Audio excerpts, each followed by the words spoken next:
yeah, we want retribution. Oh yeah, we want retribution. Oh yeah, we want retribution. Yeah, we ran out of patience. Boil up with the cold hard hatred. I can feel the vibration. Beat in the streets, it's a new sensation. I wanna break faces on the pavement. I wanna make greatness look complacent. Adrenaline awakened, I can taste it. We can make an impact, grab it and take it. Like a disease, bring them to their knees. Some faces they like to see. Just like the wind.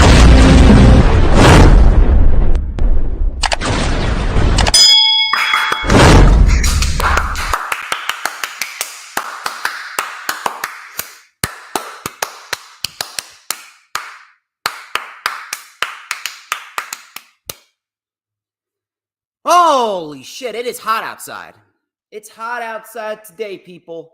It is hot and it is humid out there in New Jersey. And the sun's not even out. Sun's not even out. The clouds have rolled in.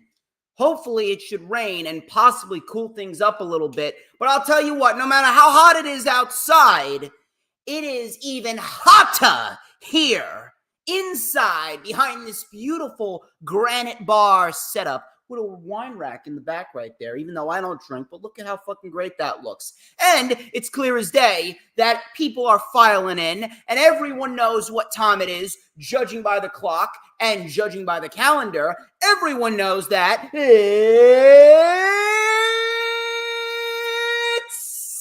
Saturday, and you know what that means.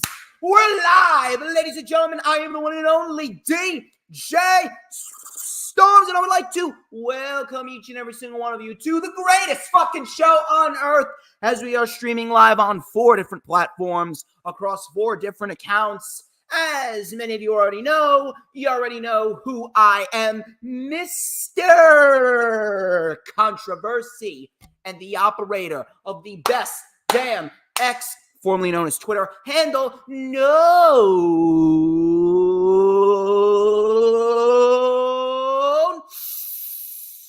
Oh, stop what you're doing, people. You already know what time it is. It's time for you to stop, pause right where you are, and take a nice big inhale, because there is a familiar scent in the air. So I want you to breathe it in with me, and I want you to go, oh, so nice. You got to do it twice. Hit it one more time, people. Breathe it in. Feel it go through your nostrils when you go, oh.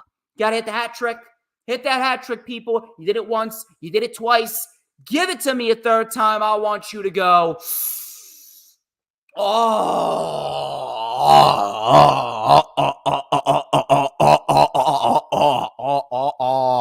shit. Do you smell that? Oh my God, that is succulent. That is tasty. Do you know what that is, people? I'll tell you what that is. That is the smell of pure motherfucking excellence. Wait for it. Slow down, slow down, slow down, slow down, slow down. Wait for it. Speed it up. Slow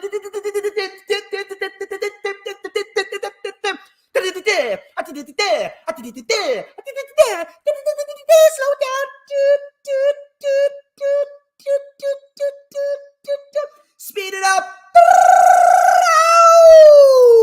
To mankind. And this is the official Lightning Flash update for Saturday, May 18th, 2024. Just one day before May 19th, Kane's least favorite date. And I hope you guys are ready for another banging episode of the Lightning Flash update. We got some shit to talk about. Vince McMahon, the main topic. I know. Why the fuck is Vince McMahon still in the news? This motherfucker should be in a grave or in a jail cell already. I know. But Vince McMahon apparently issued new court filings because He is looking to repair his reputation so he doesn't get compared to Harvey Weinstein because he wants to do business in the future. This motherfucker just will not go quietly into the night. In addition to that, the announcement of a new deal between Warner Brothers and AEW is expected to be kept very close to the chest, and we could be looking at an announcement at some point this summer. Cash Wheeler's charges have been dropped, so he is no longer being charged with assault with a firearm. In addition to that, Damian Priest has signed a new deal, and Eddie Kingston is injured. He is out of Anarchy in the Arena. What is his injury? We're going to talk about that. And WWE and AEW, they put on some very solid programming this week. We got some very good shows across the board. However, it did not come without some rather questionable decisions. And we're going to talk about why these decisions were questionable. Just a little example, on AEW's side of the fence, AEW is over-abusing the Eliminator match stipulation. The more that you do shit like that, the less the championships start to feel. And the shows start to feel a little bit repetitive. This is about the 7th or 8th time we've seen an Eliminator match on AEW TV in the last few months. We're going to talk about why they need to scale back on the Eliminator matches. And on AEW's side of the fence, we also have got a little bit of a problem with Chris Jericho. Chris Jericho, as great as he is not resonating with the audience, and I really hope to God that he takes a break after Double or Nothing. On WWE's side of the fence, WWE put on some very good shows this week. However, WWE is recklessly booking the King and Queen of the Ring tournaments. It seems as though they already have the winners in mind, and they don't even give a shit how they get there. They're just booking it on the fly. They're not thinking about the future. They're not thinking about how it would make some of their talent look. They're just throwing it out there. They know who the winners are, and to them, it doesn't even matter how they get there, when in reality, it does. We're going to talk about why WWE has a problem with how they're booking King of the Ring. We're going to talk about why it was a problem that Ilya Dragunov lost. We're going to talk about why it's a problem that Bianca beat Tiffany. We're going to talk about why LA Knight should not have been eliminated by Tama Tonga. And we're going to talk about that terrible Jade Cargill versus Nia Jax match and why the argument of, well, you got to protect both. We're going to talk about why that argument is invalid, and anyone that uses that argument is, and I quote, a fucking retard. But before we get into what we're going to get into, please make sure that you hit the like button no matter where you're watching it from. Hit the like button whether you're watching it from YouTube or Facebook or X or Rumble. Shout out to Final Hoss, Raging Girl Gamer, and Adam Carl for stopping on by.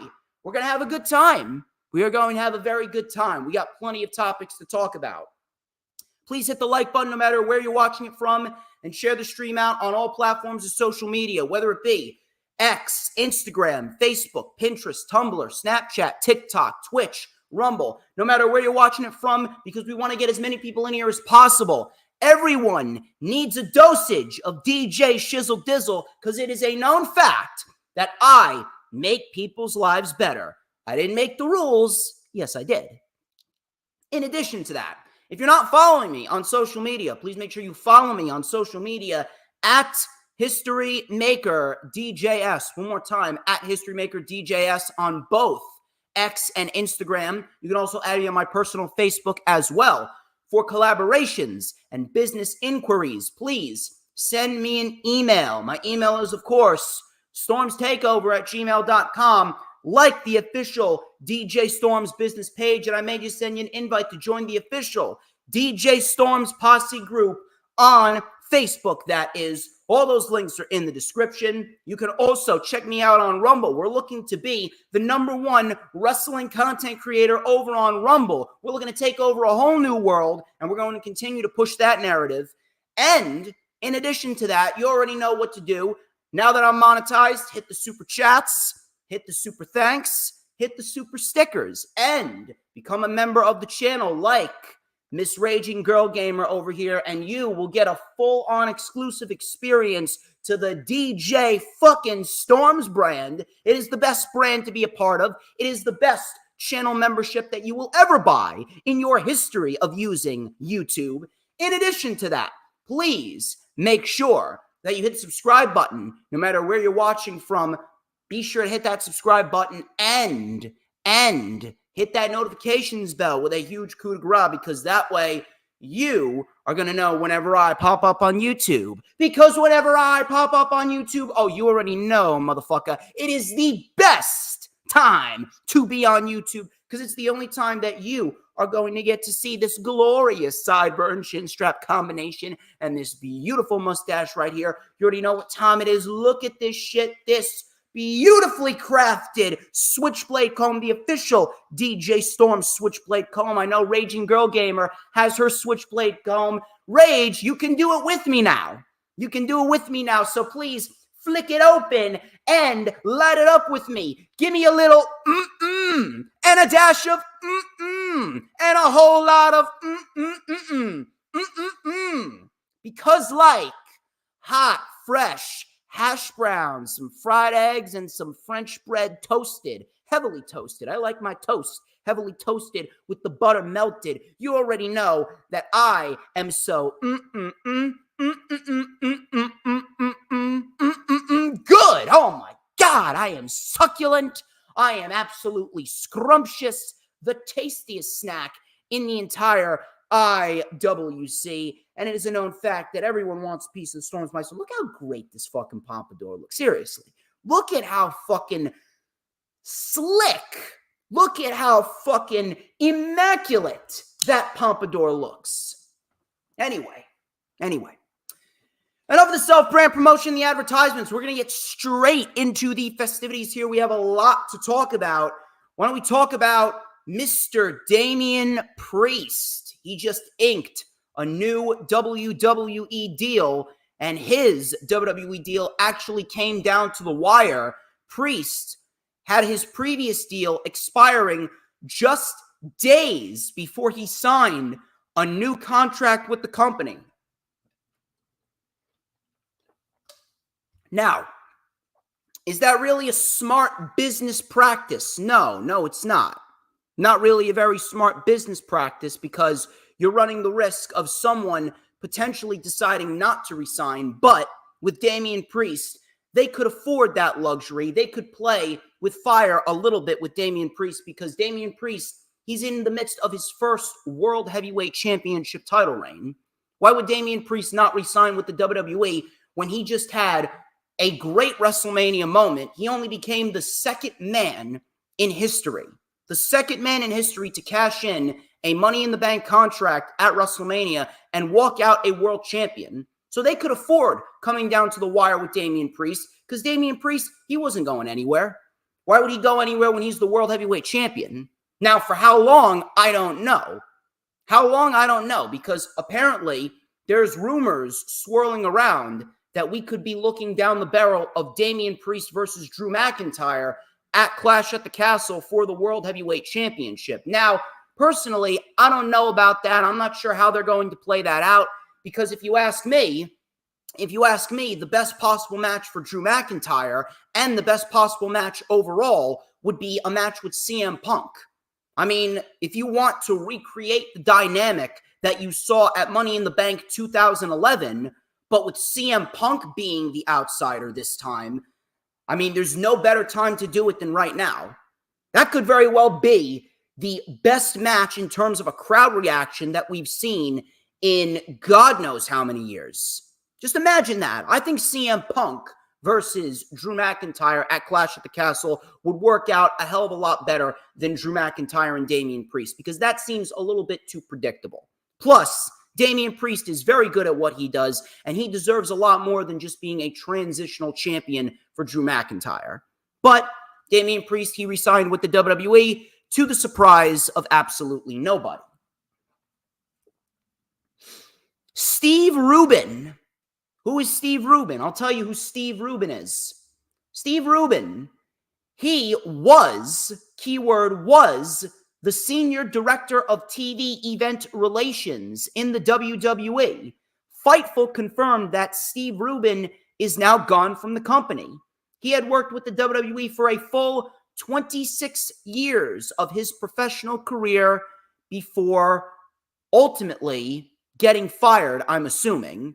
I'm not really sure why he would leave after 26 years unless Steve Rubin was close with Vince McMahon. I'm not really sure why Steve Rubin would leave if he's been loyal to the company for 26 years, especially if he knows what he's doing. If he's been with the company for 26 years, it's clear as day that he knows what the fuck to do when it comes to TV event relations. So it's kind of odd that a lot of these individuals are leaving the company. Steve Rubin and Brad Blum, and I'm sure we're going to see a lot more people leave the company. It really makes me wonder if WWE and TKO is doing a purge of everyone that was directly affiliated with Vince McMahon. And we'll talk about Vince McMahon a little bit later because Vince McMahon, he's coming out of the woodworks with yet another desperate attempt to try and save his ass, which I hope to fucking Christ doesn't happen. But then again, it's Vince McMahon, so I'm not going to put anything past him. But as far as Steve Rubin goes, it does make me wonder if he was directly affiliated with Vince McMahon, if he was a trusted Vince McMahon confidant. I don't know. I guess we'll have to keep an eye out on everything. I'm sure at some point, everything is going to come to light. Everything came to light about Vince. Then again, it's not like we didn't already know that. Now it's public knowledge. Cash Wheeler. He was accused of aggravated assault with a firearm. And according to PW Insider, his trial for that charge, his trial for that suit has been canceled. The prosecution has opted to abandon the case. The case is officially closed. According to PW Insider, this is what they said, and I quote, "Wheeler can move forward without any additional worry about legal issues stemming from the situation." Now, I kind of figured that this was going to be nothing. I figured that this was just going to be swept under the rug because Cash Wheeler is not a violent guy. Cash Wheeler is not a violent guy. Cash Wheeler has never had a scenario throughout his career where he's been a violent guy. He's never been looked upon as a criminal. He's a very level-headed human being from what we've seen. Now, granted, road rage can make a man do crazy things, but since this is the first time that we've ever seen Cash Wheeler in a scenario like this, I guess things are not as serious as they seem, because ultimately, if he's been a law-abiding citizen and all he did was flash a gun while he was in a car, he didn't necessarily point the gun, he didn't cock the gun, he just, hey, flashed a gun during a fit of road rage, hey, I got a gun. Is it stupid? Absolutely, it looks stupid. Makes him look like a fucking idiot. It's completely and utterly ridiculous. It's as stupid as you can get. But, Cash Wheeler complied with the authorities. He did not try to fight back. He did not try to defend his inexcusable actions. And ultimately, the prosecution must have realized, you know what? It's not really worth it because this guy, he's not a criminal. This guy ain't a fucking nutcase. This guy just had a fit of road rage. Now, if it happens again, and or potentially something even worse, then we're going to have a problem. But as of right now, I kind of expected to have this swept under the rug. It's not that big of a deal. He hasn't been doing anything to even resemble his behavior from last summer. I'm sure that there's going to be some people who are going to try and keep an eye on Cash Wheeler, but I think us smart folks know that Cash Wheeler, he's not a violent individual. He made a stupid fucking decision. Everyone makes stupid decisions. Everyone says stupid shit from time to time, but that's completely different from being a stupid person. Cash Wheeler is not a stupid person. Becky Lynch. She's the women's world champion, unfortunately. Hopefully she won't be the women's world champion after King and Queen of the Ring. Unlike Damian Priest, according to Fightful, Becky has yet to resign with the WWE. Now, I don't really know why this is news. If I'm going to be quite honest with you, this isn't really worth going in depth too much about. Why? Because Seth Rollins already re-signed with the WWE. If Seth Rollins already re-signed with the WWE, then Becky Lynch is inevitably going to re-sign with the WWE. All that Becky is doing is biding her time. Becky is biding her time, and she is seeing how much money WWE is willing to offer her. WWE is not going to allow Becky Lynch to slip. The only way that Becky would slip is if Seth Rollins ends up leaving the company. And if he already resigned, it's only a matter of time before she resigns. So anyone that's going on and on about, oh, there's a chance that Becky Lynch could not be in WWE anymore, she's going to be with WWE. Matter of fact, I would not be shocked whatsoever if they announce right before Night of Champions or King and Queen of the Ring, whatever the fuck they're calling it, it's the same fucking thing, right before the Saudi Arabian event. It would not shock me whatsoever if they announced that Becky Lynch has re-signed with the WWE, and then she's going to drop the championship to Liv Morgan. You can clip that if you want. Watch. Just watch. Keep an eye on that shit. Just watch. And if it happens, you know who to credit. AEW and Warner Brothers. According to Fightful, the announcement of a new deal between Warner Brothers Discovery and All Elite Wrestling is expected to be kept very close to the vest, and the summer or the fall could be a more likely announcement point. Warner Brothers sources have also indicated that Warner Brothers has had interest in adding AEW pay-per-views to the Max slate for quite some time. Now, this is pretty much a no-brainer. It would be foolish for Warner Brothers Discovery to not want AEW pay-per-views on HBO Max streaming service. The AEW pay-per-views, as we speak right now, the AEW pay-per-views are perhaps some of the best pay-per-views that professional wrestling has ever seen. No matter what you want to say, no matter what you want to think, no matter what kind of fucking excuses you want to pull out of your ass, no matter how many times you want to go on and babble about the ratings, no matter how many times you want to go and babble about the attendance figures as if they even mean anything. Spoiler alert, they don't.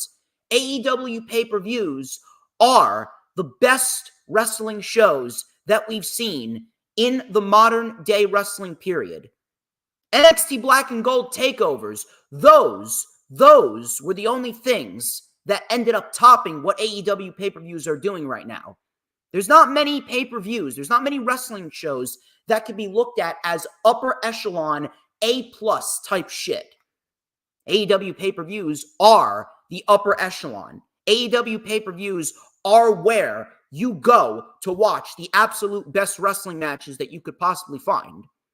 So I can absolutely see the AEW pay-per-views going to HBO Max. And this streaming service is going to be beneficial for both companies. I've already talked about this. The streaming service will be beneficial for both companies by having new viewers sign up to HBO Max, and the viewers that are already on HBO Max that don't know about AEW and are not watching AEW for whatever fucking reason, because they don't have cable, because they don't really want to give it a chance, yada, yada, yada, they are going to be exposed to the AEW content.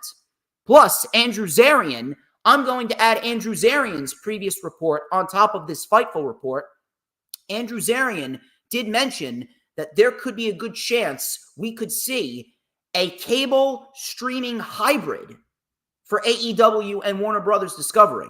We could very well see Dynamite, Rampage, and Collision stream live on both television and HBO Max. And that right there, that would be a great sense of exposure. Now you have two separate outlets that you're getting your weekly content out there, as well as pay-per-views. But I'll tell you what, one thing that's going to be absolutely unbearable is the fact that these fucking WWE cocksuckers and all these fucking morons that just want to follow the modern day narrative and they want to suck the cock of Triple H, and they want to suck the cock of Jim Cornette. All these fucking morons, they are going to rattle on and on like they've been rattling for the last 18 fucking months regarding AEW and Warner Brothers Discovery having their relationship shattered, and they're in trouble, and they're in the red, all this other bullshit. And ultimately, just like they've looked like idiots for the last 5 years, they're going to look like idiots going forward. They're going to look like idiots going forward. And please, please, people, stop using the fucking ratings to push your narrative. Just because AEW got, 670,000 viewers on Wednesday, who the fuck cares? Who cares? The ratings never mattered. They never mattered then, and they don't matter now. They didn't matter when AEW was beating NXT. They don't matter now. They never mattered when AEW was over 1 million. They don't matter when AEW was under 1 million. They don't matter. They've never mattered. Why? Because cable TV is dying. Take a look at some of these streaming services. Look at Peacock. Peacock has had football games, baseball games, hockey games, presidential debates, all sorts of classic movies. Netflix just acquired Monday Night Raw. The longest weekly episodic television show in history will no longer be the longest running weekly episodic TV show in history. Because it's not going to be on TV. Raw's not going to be on TV anymore. It's going to be on fucking Netflix. Ring of Honor's on its own streaming service. Raw's about to go over to Netflix. What do you think's going to happen with the rest of the wrestling shows? NXT's going to follow. Dynamite's going to follow. SmackDown's going to follow. Rampage, Collision, TNA, MLW, whatever other fucking wrestling companies are out there. I mean, all of the other wrestling companies that are beneath companies like WWE and AEW and New Japan, all of those companies are already on streaming services. You got House of Glory and you got GCW. They're on Fight TV. They're on Fight TV. What do you think's going to happen to the major wrestling shows? The major wrestling shows are going to follow suit. You take a look at Monday Night Raw's ratings. Monday Night Raw had twice the number of ratings that it has right now back in 2019. They were pulling in 2.6, 2.7 million viewers weekly. Now, they could barely break a 1.6. But no, that's not a problem because, it's WWE. Raw is going to Netflix and everything else is going to follow. Stop using the ratings to fuel your narrative. The drop in ratings for AEW is due to one thing and one thing only. Cable TV is dying. And by 2050, hell, even before 2050, everything's going to be on a streaming service. There will be no such thing as cable. We're all going to own smart TVs. All of us. Just watch. Jamie Hayter. I wish I was reading some more positive news on Jamie Hayter. Apparently, Sean Ross Sapp of Fightful gave us an update on Jamie Hayter's injury status, and he hasn't heard anything regarding her return. He stated, and I quote, "When she first got hurt, they just put a big TBD on it. They had no clue. They had no idea when that was going to be up or when she was going to be back. And that's unfortunate, but I haven't heard any movement on that." End quote. Now, this could mean one of two things. This could either mean that Jamie Hayter is going to be back sooner rather than later because Tony Khan tries to keep shit close to the chest, or this could very well mean that Jamie Hayter is not going to be back for a while. And that sucks. That really fucking sucks. And I really do hope that that is not the case. Because Jamie Hayter is an incredibly vital part to this women's division. And Jamie Hayter, for the last year, Jamie Hayter has been significantly missed. Jamie Hayter, she never really got the proper opportunity to showcase how she can really carry the women's division. Her title reign was cut short because of a shoulder injury. Her title reign was cut short because she could not physically hold up. The injury was just too much. It was a very unfortunate injury. We do not know how severe it was. Matter of fact, we do not know if she even got surgery. More likely than not, I would like to assume that she has gotten surgery, but it would kind of be stupid to think that at this moment we haven't heard any single movement. We have not heard any specifics on the injury status. It seems as though a lot of injuries in AEW are kept very, very close to the chest, and we do not know when they're going to be back, what they're doing, what the progression is. Jamie Hayter not being in AEW right now has definitely hurt the women's division. Now, I will say this. The women's division has gotten a lot better. Matter of fact, the women's division is probably the best it's ever been, and Jamie Hayter will only make that better, but unfortunately, there's no word on when she's going to be back. Jamie Hayter has been a vital part to the women's division in AEW for a long, long time, and it sucks that she got injured, but we don't know the severity of this injury. We have not heard any update on it. Sean Ross Sapp reported that he hasn't heard any movement on it. Now, it could mean one of two things. She could very well be back sooner rather than later, and maybe we do see her return, maybe at Double or Nothing or Forbidden Door, and we get Jamie Hayter and Toni Storm at All In, because that's the best match that you could possibly do for the Women's Championship at All In, or this could mean that Jamie Hayter is still not ready to come back. And if that's the case, that fucking sucks, because Jamie Hayter and Toni Storm have a picture-perfect story that they need to wrap up. Matter of fact, I don't think that story will ever wrap up. That's a fight forever type of feud and the best possible match to do for Wembley.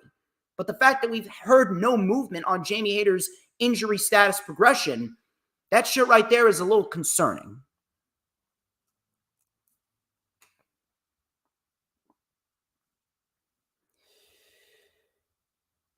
Forbidden Door. I mentioned Forbidden Door. Meltzer, he reported that we could be looking at a rather interesting match for Forbidden Door regarding the IWGP World Heavyweight Championship. According to Dave Meltzer, Jon Moxley and Tatsuya Naito is being discussed for Forbidden Door on June 30th. And that would be a rematch from the match that they had back at Windy City Riot on April 12th, where we saw Jon Moxley defeat Tatsuya Naito and become the first man in pro wrestling history to win the IWGP World Championship, the AEW World Championship, and the WWE Championship. And how fitting is it that Jon Moxley was the one to do it? Pretty fucking cool if you ask me. But if we get that match, I think that would absolutely make the show a little bit better. You want to have a big-time matchup. You want to have a lot, and I mean a lot, of fans in attendance. I'd say that is a match that is going to sell some tickets. You just got to promote it well. You got to put the word out there, and you got to make sure it is as much promotion as you could possibly do. So that way, you get yourself a big-time matchup, a match that not many people saw back at Windy City Riot, and now we get ourselves a bigger platform for Naito and Jon Moxley, and I would like to believe that Naito wants to redeem himself after last year's Forbidden Door. I know, I'm still thinking about All In and Jamie Hayter and Toni Storm, but Naito, he probably wants to redeem himself after last year's Forbidden Door, because last year's Forbidden Door, Naito didn't really have that good of a performance. Matter of fact, Naito's performance last year at Forbidden Door was probably the worst on the show. Now, he had a damn good match with Jon Moxley back at Windy City Riot. And if you were to give Jon Moxley and Tatsuya Naito another opportunity and have them do what they did back at Windy City Riot, I don't know about you, but that's going to be one hell of a match for Forbidden Door. And if you're asking me, it's probably one of the last big matches that you could do for Forbidden Door, unless you want to incorporate some Stardom and CMLL talent in there. Javon Evans,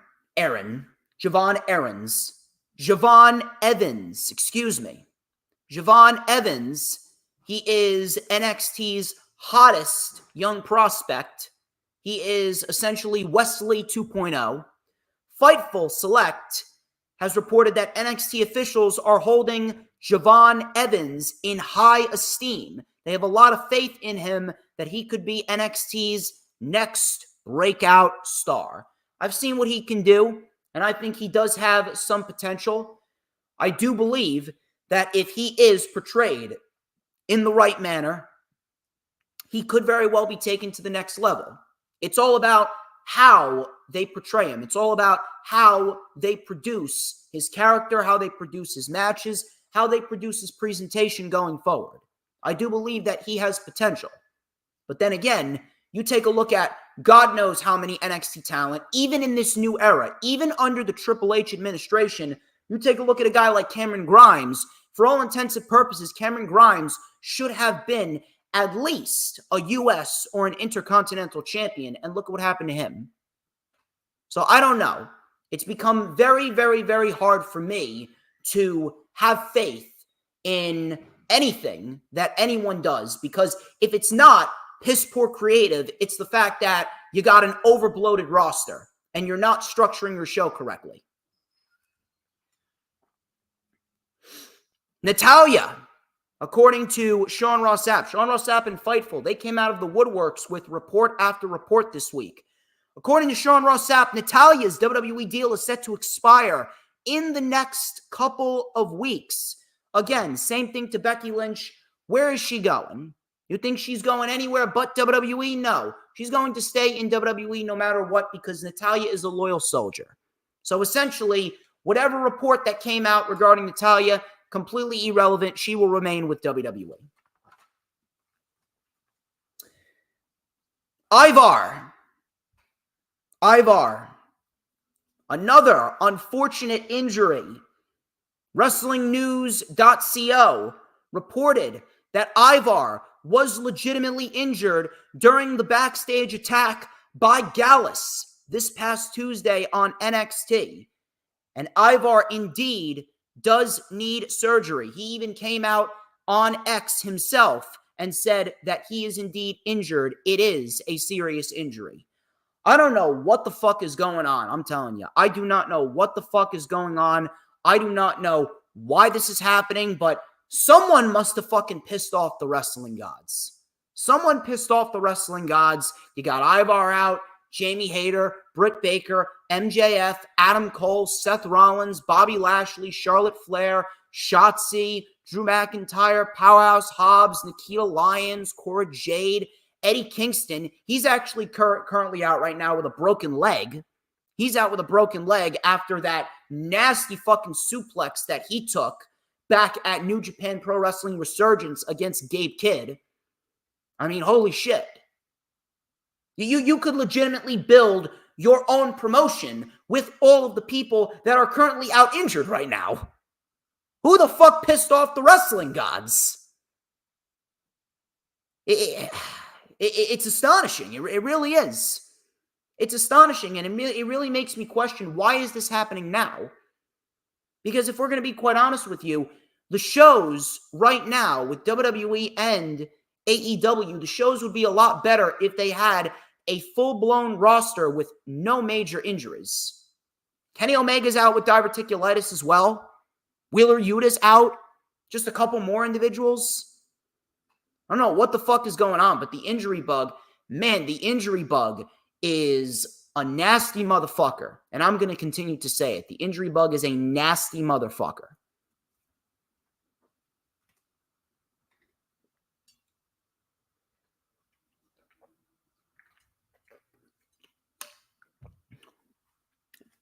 Speaking of Gallus, I know many of you don't give a shit about NXT. I don't blame you. I do not take notes on NXT, and I do not cover NXT TV on my weekly show. Why would I? It's a mumble-jumbled mess most of the time. But Gallus, Joe Coffey, Mark Coffey, and Wolfgang, they're great. Gallus is great at what they do. And Joe Coffey, Mark Coffey, and Wolfgang, collectively known as Gallus, according to Fightful, they are set for a main roster call-up in the coming months. And if Gallus is brought up to the main roster, they could absolutely add a solid, and I mean a solid amount of depth to the roster. They could add a lot to the mid-card division. They could add a lot to the tag team division as well. It would definitely aid Monday Night Raw or SmackDown to have them on. Ricky Starks. I may as well talk about this. I may as well spend a little bit of time on this. Ricky Starks has been a hot button topic of discussion in the IWC this week. People have been going on and on about Ricky Starks. Ricky Starks deserves better this. Ricky Starks deserves better that.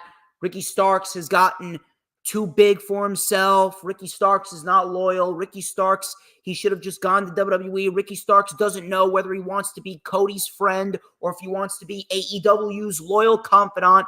Ricky Starks, his mouth got him in trouble. This and that. They're going on and on and on. People taking sides here and there. It's just been a shitstorm. Tony Khan's petty because Ricky Starks, he wants to go to WWE. He's pretty much got one foot out the door, yada, yada, yada. I may as well talk about this and really dissect this the best way that I know how. And I'm going to give you guys a dose of reality here. As you know, I am unbiased. I do not play favorites. I am not a guy that is a tribalistic douchebag. I tell you how it is. I'm a guy that tells the truth. I don't bullshit. I don't say shit for clicks and views. I don't say shit for engagements. I don't say shit because I want people to give me super chats. I don't say shit for attention. I don't say shit because I want to get a job with WWE or AEW. I say shit that's true because it's the truth.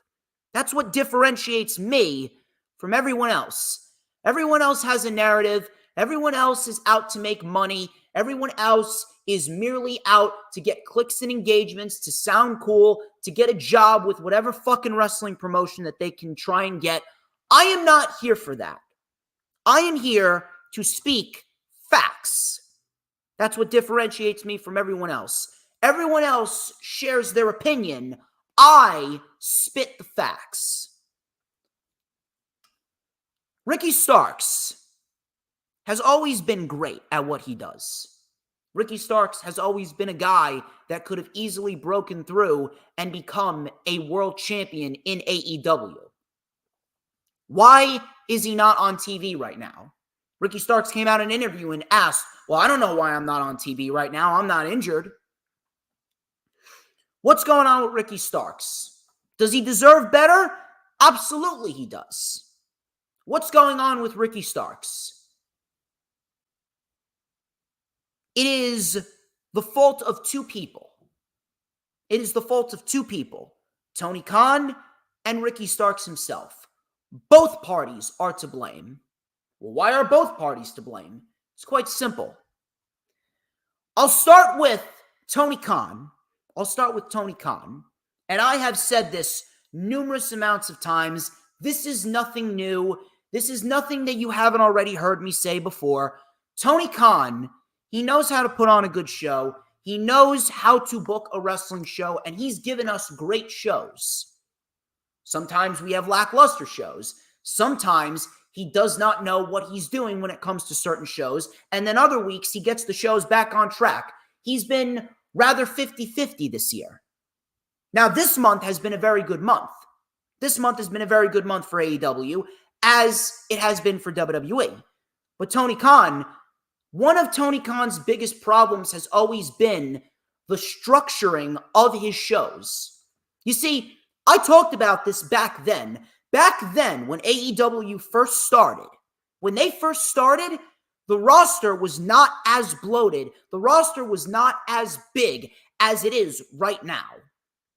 But back then, back then when AEW first started, in between 2019 and 2021, AEW had a brilliant, and I mean a brilliant, sense of structure.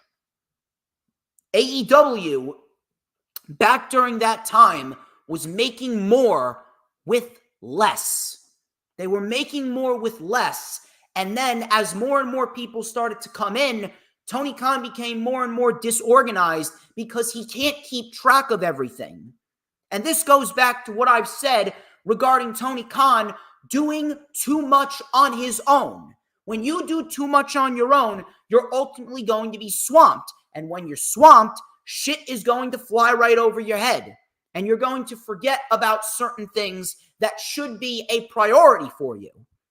Unfortunately, certain people are going to fall by the wayside because you do not have enough eyes and ears to keep track of everything.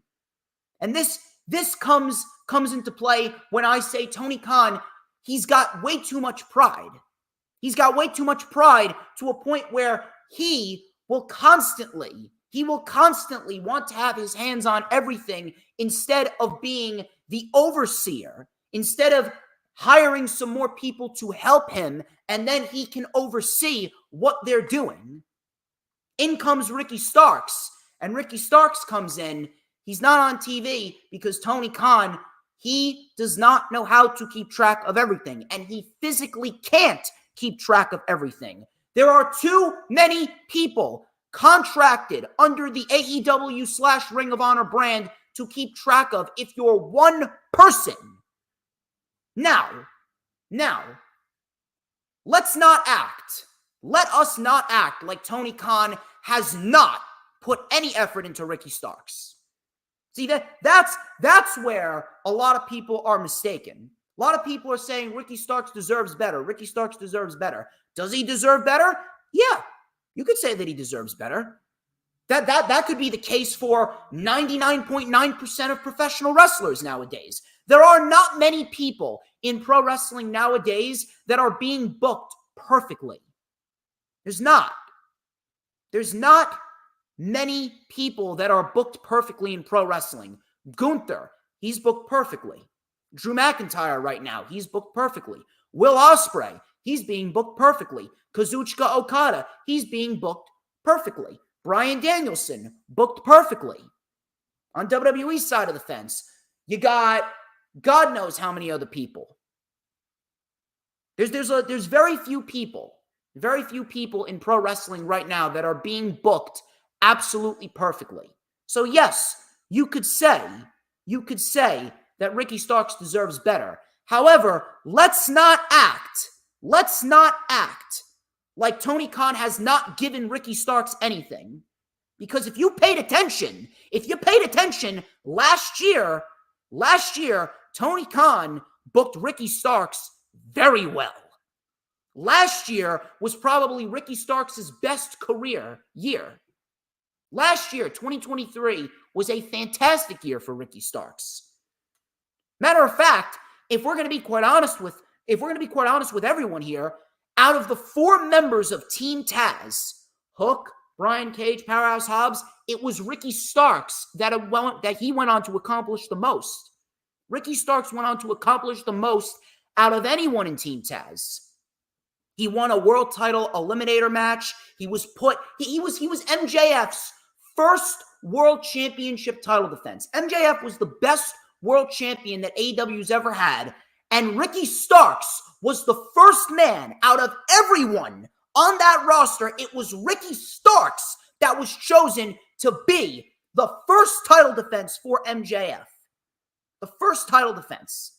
Then he went into a feud with Chris Jericho. He was Jay White's first feud in AEW. If that does not show you that Tony Khan was trying to put his faith and trust in Ricky Starks, I don't know what does. Then he wins the Owen Hart Cup tournament. Then he has 2 bangers with Bryan Danielson. Then he becomes AEW World Tag Team Champions with Big Bill. He squashed FTR. He beat FTR. He beat Chris Jericho twice. He beat CM Punk in the finals of the Owen Hart Cup tournament.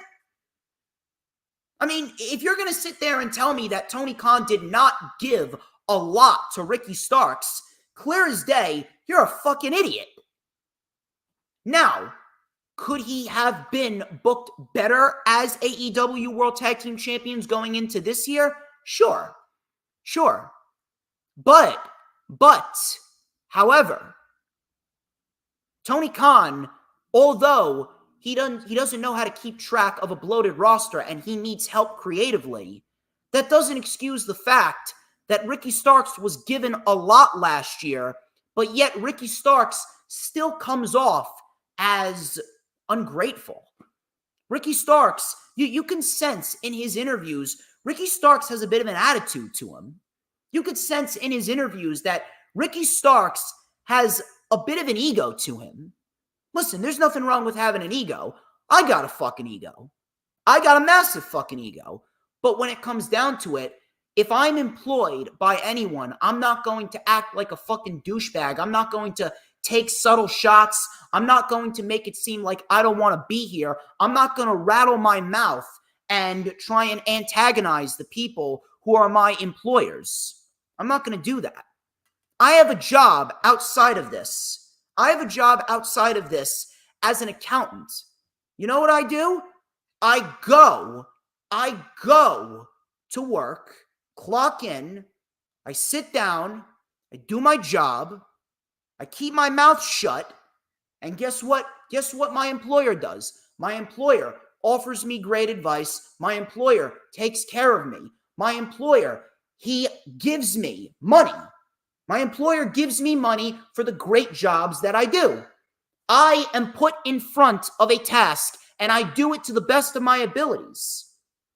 Tony Khan, clear as day, wanted to put some faith and trust in Ricky Starks, but even after everything that Ricky Starks was given last year, Ricky Starks still did not put his faith and trust in Tony Khan.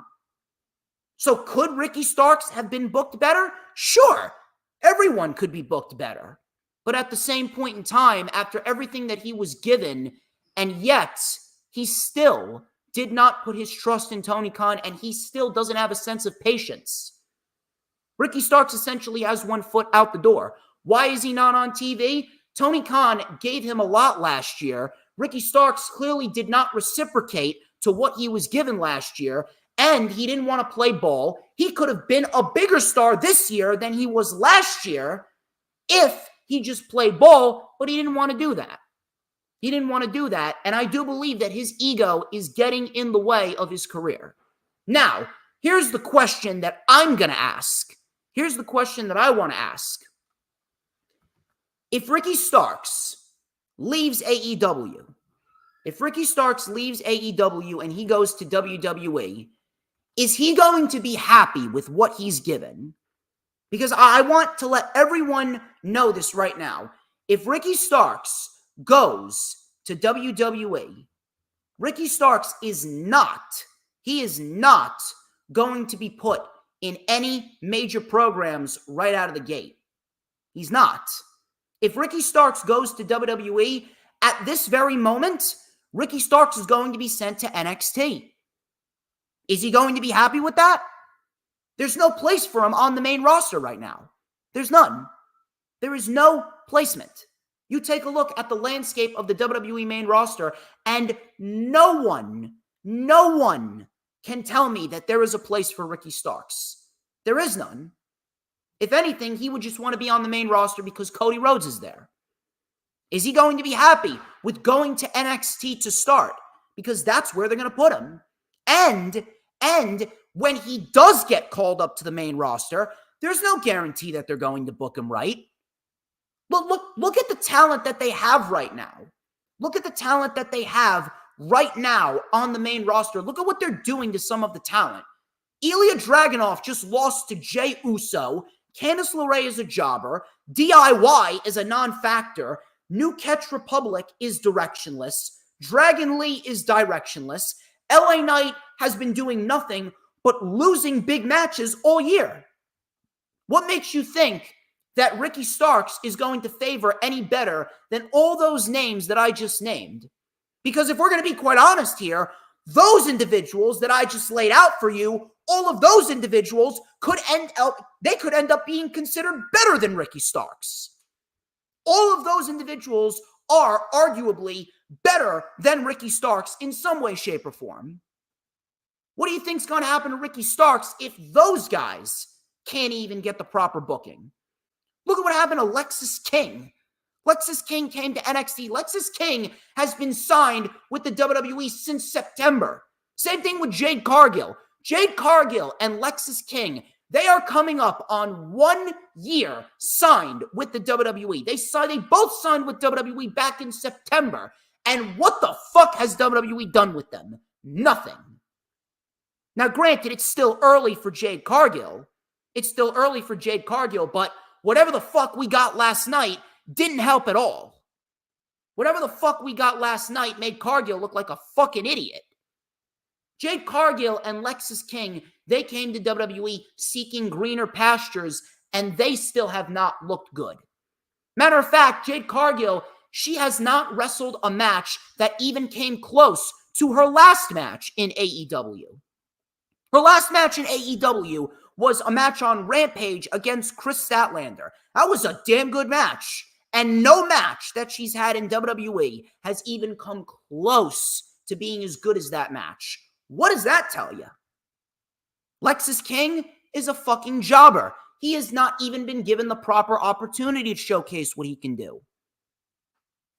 I'm not saying that there's zero chance that Ricky Starks is going to succeed in WWE. I'm not saying there's zero chance. But you take a look at everything that I just laid out for you, and it doesn't really seem as though Ricky Starks is going to find as much greener pastures on the other side as he thinks. Now, again, it's not entirely his fault. Tony Khan, he doesn't know how to manage egos, and he does not know how to handle as big of a roster as he has. He needs help. But that doesn't mean that he hasn't put any effort into Ricky Starks. And Ricky Starks could have gotten more opportunities this year if he just played ball, if he wanted to work with Tony Khan. Again, nothing is a guarantee with pro wrestling. Nothing's a guarantee with pro wrestling. But I really hope that Ricky Starks does not leave just because of an ego problem and just because he wants to be with Cody. Because at the end of the day, there is a good chance that Ricky Starks is not going to be booked any better in WWE. There is a chance. Don't make it seem like just because someone jumps ship to the other company, don't think that that means that things are ultimately going to turn around. Just because Jade Cargill has a great entrance doesn't mean she's being booked better. Matter of fact, Jade Cargill has not had one memorable match in WWE. The match that she had at Backlash completely fucking fell apart down the home stretch. I don't know what's going to happen. But I really do hope that Ricky Starks does find a place where he can succeed. I really do hope Ricky Starks does find success. I want him to succeed. But I'm concerned that his ego and the discrepancies of the creative bookers for both companies may cause him to fail. Because here's the thing. Tony Khan, he's got a lot of problems he needs to work on. But Triple H, he ain't fucking perfect. Just because WWE is selling out arenas doesn't mean that their creative is good. WWE is only selling out arenas because they know how to market their shows and get the word out there. WWE has not really had all that good of a year until we got to May. May has felt like WWE is starting to pick up the pace. The Royal Rumble and the build towards the Royal Rumble was terrible. February was March, I mean, holy shit, Dwayne Johnson took up the entire build for WrestleMania. April was a terrible month minus WrestleMania weekend. May is the month where we're finally starting to see a sense of urgency come out with WWE. We'll have to wait and see, but again, I don't know what's going to happen with Ricky Starks. I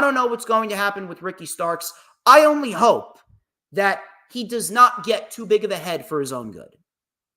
And I do hope that he finds a place where people are going to treat him right if he does leave. I don't know what's going to happen.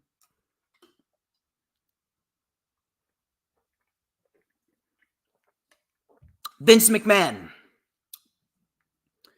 Vince McMahon.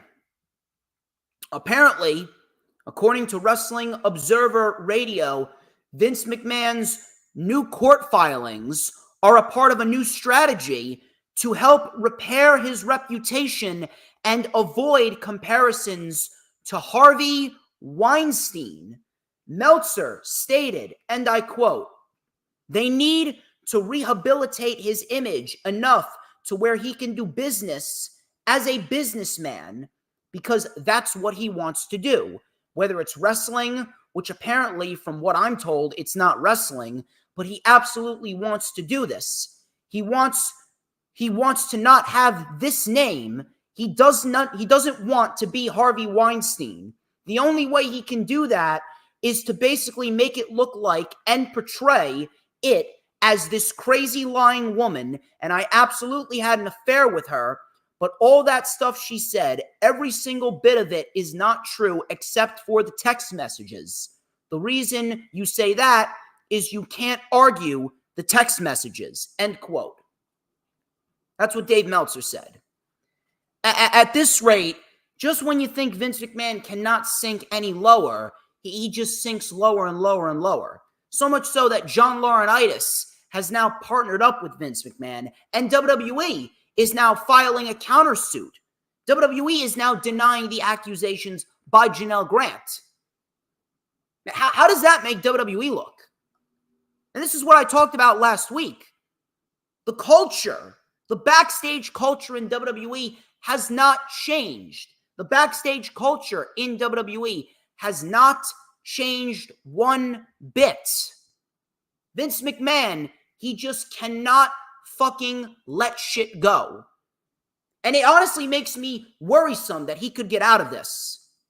Vince McMahon now has new court filings. He's pretty much trying to repair his reputation so he's not compared to Harvey Weinstein. He's already Harvey Weinstein 2.0. He's already a Harvey Weinstein mini-me.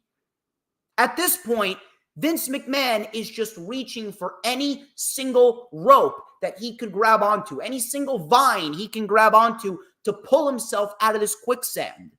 And to be quite honest with you, the fact that he is putting forth so much effort into defending his name, which obviously that goes without saying, you knew that was going to happen, it honestly makes me worrisome that he could get out of this. Now with John Laurinaitis siding with Vince McMahon after initially saying that he was a victim, and then WWE, they're filing a countersuit, and they are going against what Janelle Grant said, it makes me worrisome that Vince McMahon's going to get out. This motherfucker just cannot go away.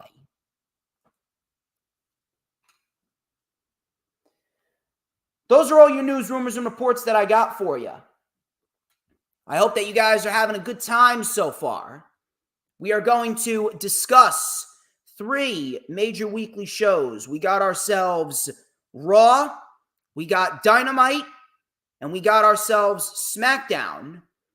We did get some great material, some really, really, really great material this week. The question is, do we have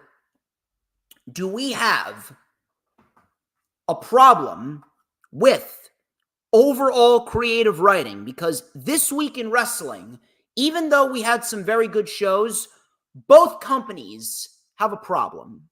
Both companies have a major problem with their creative writing, and we're going to discuss why. Let's talk about Monday Night Raw first. So Drew McIntyre, he kicked off the show. He quoted CM Punk, and he said that he looks like a drug addict while not even taking any drugs.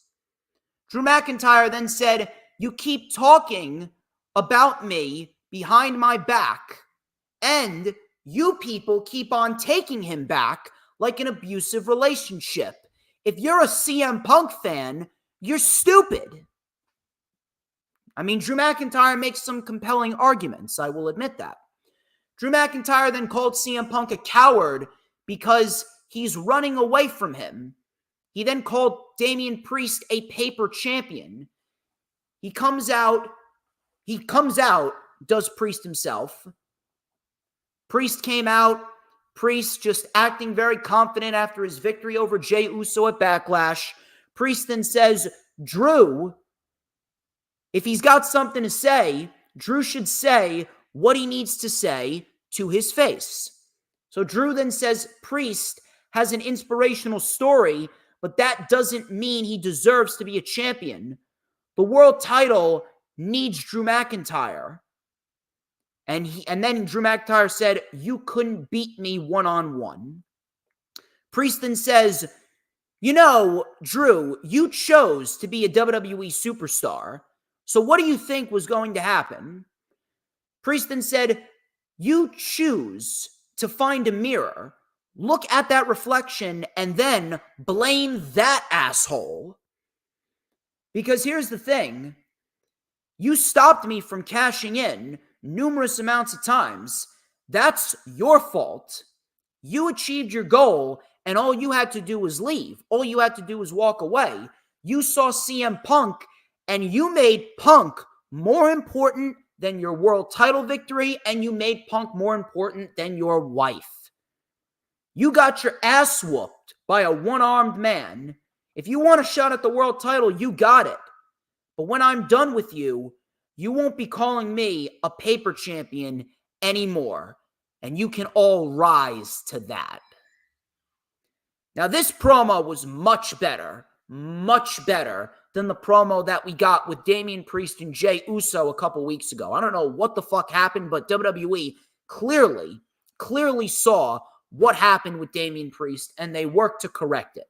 Priest came off much better, and it looks like we're heading down the barrel of a world championship match at Clash at the Castle, although I'm not sure if I'm into that. I'm not sure if I'm into that because Damian Priest is essentially going to be a transitional champion. I don't like that. That's kind of bullshit if you ask me.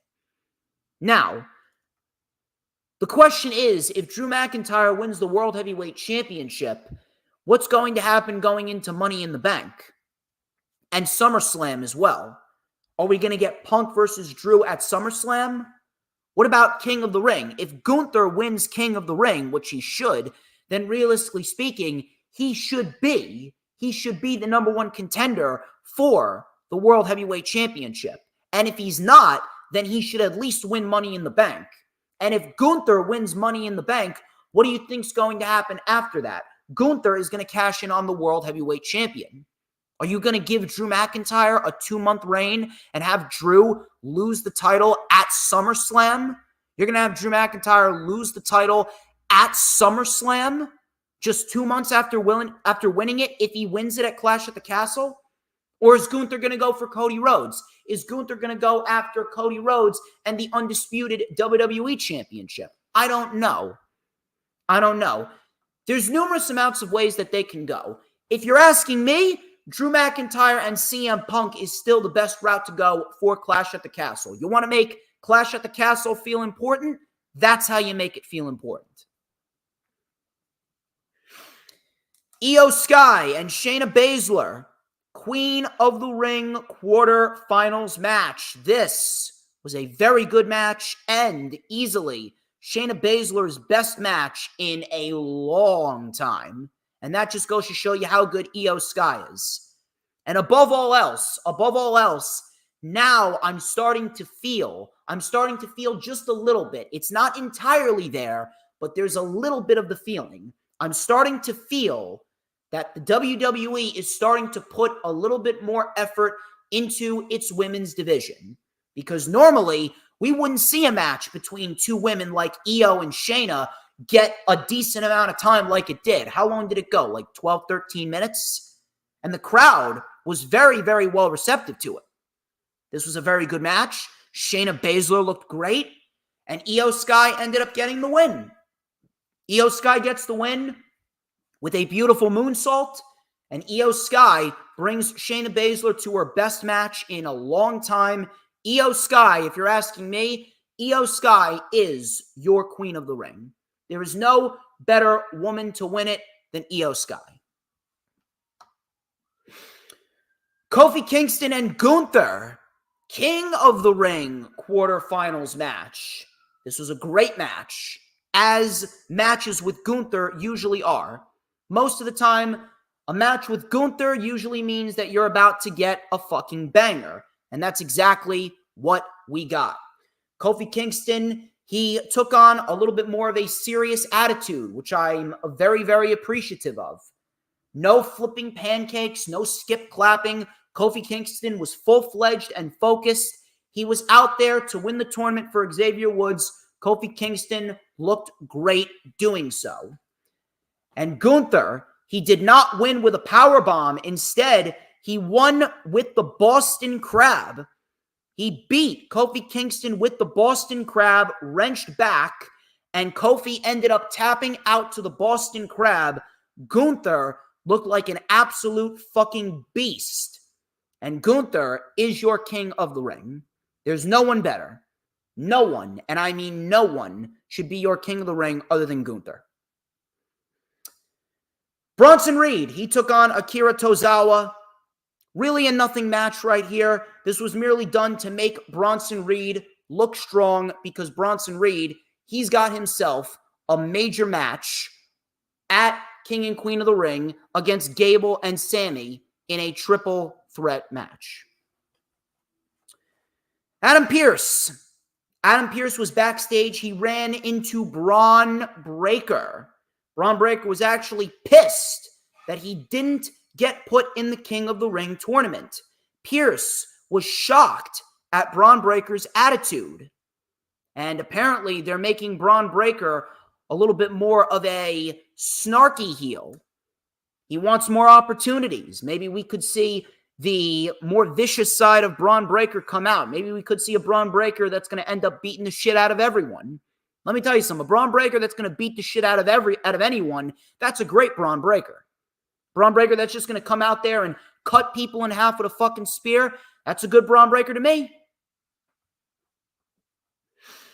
Lyra Valkyria and Zoe Stark, Queen of the Ring tournament finals match. This was a very good match. And the women's division, like I said, the women's division, the WWE women's division is slowly coming together. The WWE women's division, for the longest time, has been booked incredibly poorly, even under Triple H. Triple H has actually come up second to what Tony Khan is doing with the AEW women's division. But now, since we got the debut, or the return, I should say, of Queen of the Ring, now it is starting to feel like the women's division is slowly starting to come together very nicely. Triple H, he has the pieces of the puzzle. He's placing the pieces of the puzzle in the right places. You had two very good matches on Raw. It was Lyra Valkyria and Zoe Stark, and Io Sky and Shayna Baszler. Then on SmackDown, you had Bianca Belair and Tiffany Stratton in another very good match. If they keep up this pace and continue to offer more opportunities to the women that we see coming up from NXT and women we haven't seen get these opportunities, then the WWE women's division is going to be a great part of their shows.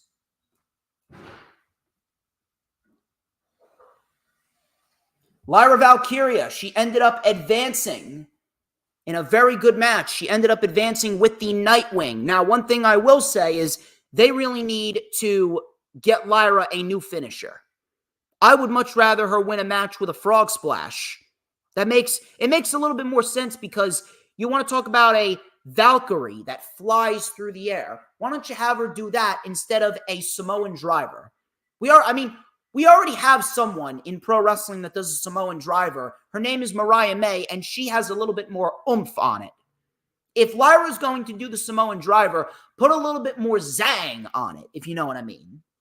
A little bit more impact. But Lyra Valkyria wins. Lyra and Io is in the finals on the Raw side of the women's division's tournament. Raw side is Lyra and Io, and the winner goes to King and Queen of the Ring. Sami Zayn and Otis. Otis, he ended up doing the hip gyration, and it ended up costing him the match. This match went 70 seconds. It was a complete waste of time. Not needed at all. Now, what happened afterwards was great. You could have just did what happened afterwards and that would have been just fine. We did not need the match itself. The match was fucking worthless. But afterwards, Chad Gable, he was berating Otis. Gable was berating Otis. Sami Zayn came in with an exploder suplex on Chad Gable. Gable then got out of dodge.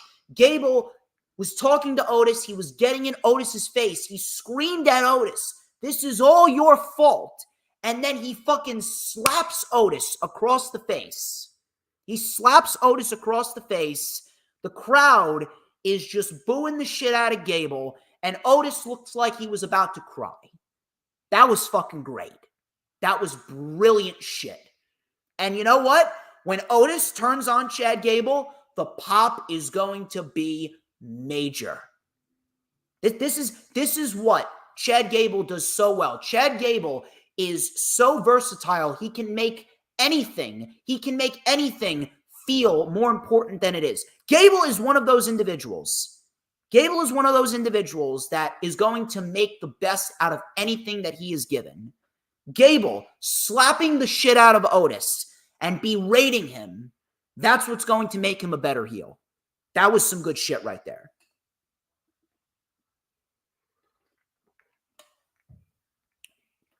Dakota Kai and Becky Lynch, another waste of time. Didn't need to happen. Damage Control got involved, caused the DQ, and Liv Morgan, she came out after Lyra Valkyria came out to make the save.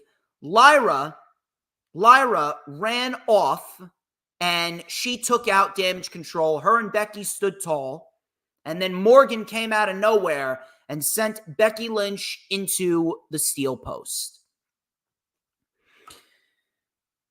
Again, like I said, the match itself, a complete waste of time, and no one gives a shit about Liv Morgan. Nobody believes in Liv Morgan. Even if she does win, it's not going to feel believable. Liv Morgan is not a believable opponent when it comes to Becky Lynch. This is why I said that Liv Morgan just should have won the championship back in the Battle Royal last month. Why? Because Liv Morgan is not believable. Why is she not believable? Because all she's been doing is losing big matches this year. How exactly are you going to be looked at as a serious threat to a woman like Becky Lynch, who became the first woman to main event and win WrestleMania? I mean, holy shit. That alone classifies Becky Lynch above anyone else. So now you have to build yourself up in order to be looked at in the same league, even to be mentioned in the same sentence as Becky Lynch. But again, what the fuck have they done with Liv Morgan? Nothing. Lost the Royal Rumble, lost the Elimination Chamber, lost the Battle Royal, lost to Becky Lynch leading into WrestleMania. Liv Morgan has no credibility. And even if she wins the championship, it's not going to feel believable. It's going to feel lifeless. It's going to feel, I mean, yeah, it makes sense, but I don't know. I can't really invest in Liv Morgan. Liv Morgan needs better booking. Liv Morgan needs better portrayal. And it sucks because Liv Morgan, she actually has potential to be great. She actually has potential. She can hold her own. She can wrestle. But nobody believes that she is a threat because all she does is lose. Speaking of losing, Jey Uso and Ilya Dragunov, they were the main event of the show, and I got some shit to say about Ilya Dragunov losing. But before that, we got ourselves a very fun match. We got a very fun match in the tag team division. We got Finn Balor and JD McDonough versus the New Catch Republic versus the Creed Brothers versus AOP. This was a number one contenders match to see who was going to fight the Awesome Truth for the World Tag Team Championships. And it ended up being Finn Balor and JD McDonough. Carlito, he came out and he delivered a backstabber to Pete Dunne on the announce table. This allowed Judgment Day to take over. Balor hit a coup de grace, and Balor pinned, I believe it was Tyler Bate. He pinned Tyler Bate to get the win, and Judgment Day, once again, is fighting for the tag team championships. Two things. Minus the fact that it was a fun match. Two things. Number one, WWE is doing way too many fatal four-ways. We have seen way too many multi-team matches to decide number one contenders for the tag team titles. It's actually getting a little bit ridiculous. It's actually coming off as if WWE is too lazy to give us legit tag team competition. At least on AEW, they give us tag team competition. On AEW's side of the fence, they give us real tag team wrestling. We don't see a multi-team fatal four-way here and there. We don't see a multi-team fatal four-way every other week to decide new number one contenders. No, we actually see competitive tag team matches. But WWE? Does WWE know how to book the tag team division in any other way other than fatal four-way tag team matches? Why are we not getting competitive tag team matches week in and week out? I mean, we got something on SmackDown. We got something on SmackDown with DIY and Legado del Fantasma. That much I will give them. I will give them credit there. But, I mean, holy shit. Why do we need a fatal four-way tag team match every single time in order to decide new number one contenders? And then on top of that, why are we doing the Judgment Day again? Why are we going back to the Judgment Day? The Judgment Day just lost the tag team titles. The Judgment Day had a 6-month run with the tag team championships. 6 months isn't enough.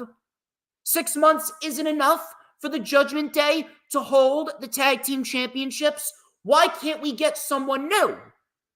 Because if Judgment Day is fighting Awesome Truth, realistically speaking, Awesome Truth, they should retain. We don't need the Judgment Day to be tag team champions again.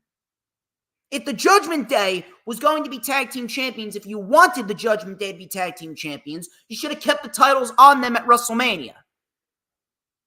New Catch Republic or the Creed brothers should have won this. If anything, I would have given it to the New Catch Republic, and I would have had the New Catch Republic beat Awesome Truth, because Awesome Truth fucking sucks. Now we have to deal with R-Truth being involved with the Judgment Day again after the first time around. It actually made TV worse. Whatever the fuck we got with R-Truth and the Judgment Day the first time around made TV more intolerable to watch. Enough with the Fatal 4-Ways and get the Judgment Day out of the tag team division. Why is Finn Balor still in the tag team division? Finn Balor should have advanced in the King of the Ring tournament. Finn Balor should have advanced in the King of the Ring tournament. Speaking of King of the Ring tournament, I got some shit to say about this. Jey Uso, Ilya Dragunov. Was it a good match? Yeah, it was a good match. It was a fine match. It was solid enough, and it showcased how good Ilya Dragunov really is. But Jey Uso beating Ilya Dragunov. I see some people on social media trying to defend this shit. And then I gotta hear people say, well, Triple H, he's got a plan. He's got this plan. He wants to wait until the stakes are a little bit higher with Gunther and Ilya Dragunov. All this fucking bullshit. If this was AEW, you'd be shitting on this shit immediately. Number one. Number two, on what fucking planet, on what stratosphere, in what fucking universe would anyone put Jey Uso over Ilya Dragunov? I'm not sure if you realize this, but Ilya Dragunov, he is one of the very few individuals that can make anything feel important. There's not many individuals that can, but Ilya Dragunov is one of them. Jey Uso going Ilya Dragunov was a horrible fucking creative move. Ilya Dragunov is one of the very few people, along with Gunther and Bryan Danielson and Kenny Omega and Will Ospreay and Roman Reigns and CM Punk. Those people can make anything feel important. You give them a piece of dog shit and they'll turn it into gold.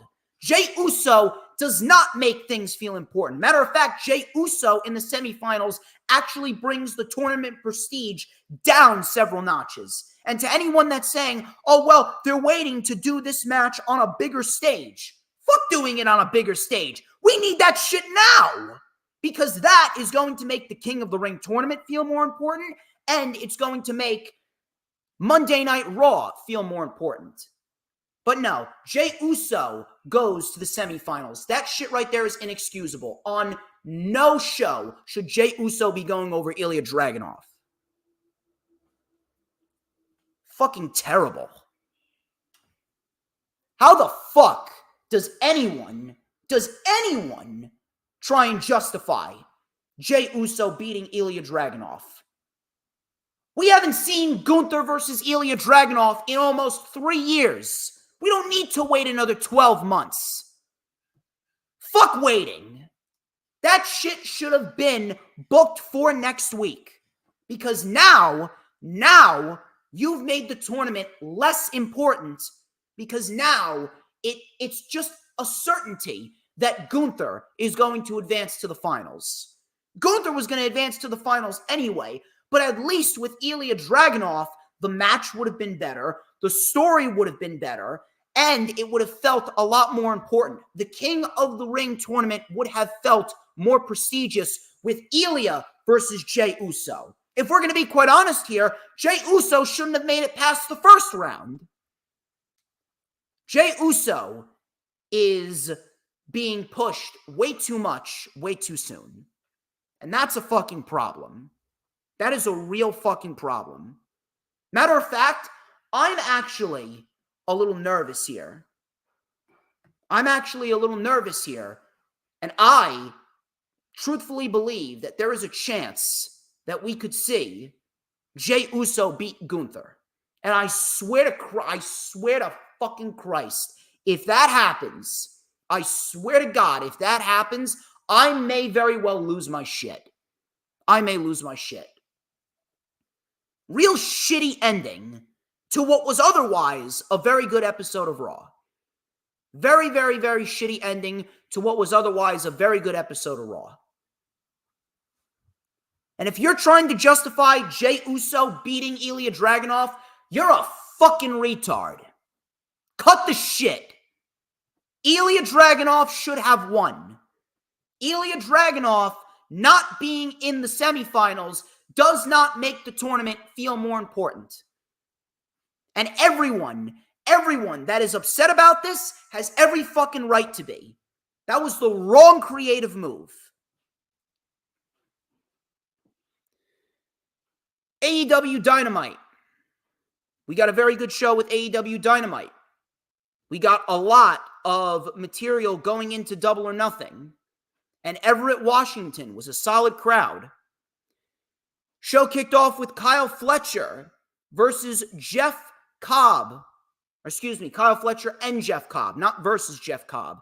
Kyle Fletcher and Jeff Cobb. They are partners in the United Empire. They took on the Blackpool Combat Club, Jon Moxley and Bryan Danielson. This was a very good tag team match right here. In the end, Jon Moxley ended up getting the win with help from a roundhouse kick by Bryan Danielson, and then Jon Moxley planted Kyle Fletcher with the Death Rider to get the win in a very good match. Afterwards, they followed up on what we saw several weeks ago, and Takeshita attacked Jon Moxley. And Takeshita and Jon Moxley has been booked for AEW Double or Nothing.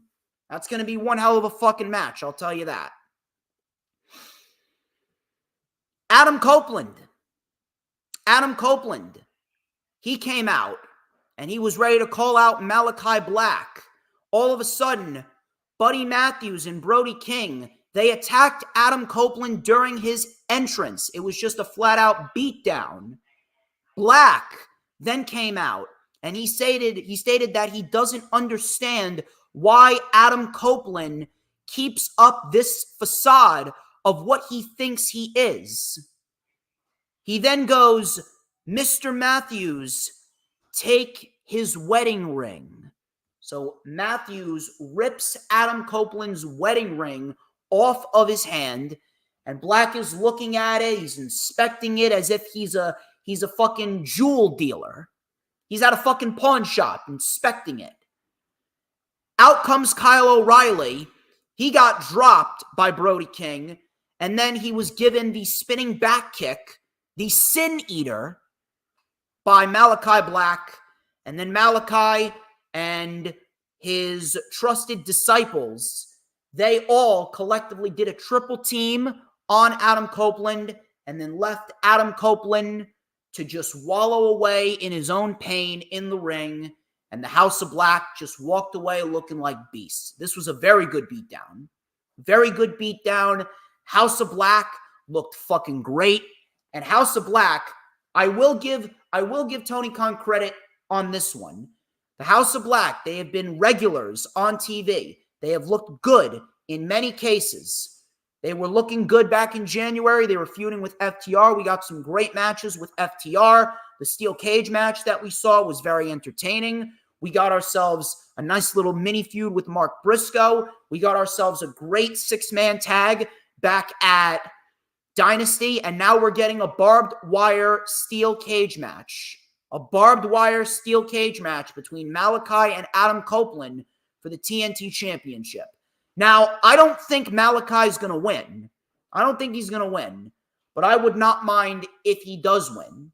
I would not mind one single bit if they decide to give Malachi the TNT Championship. But I think Adam Copeland is going to retain because right now they have heavy investment in Adam Copeland. And Adam Copeland right now is making the TNT title feel important.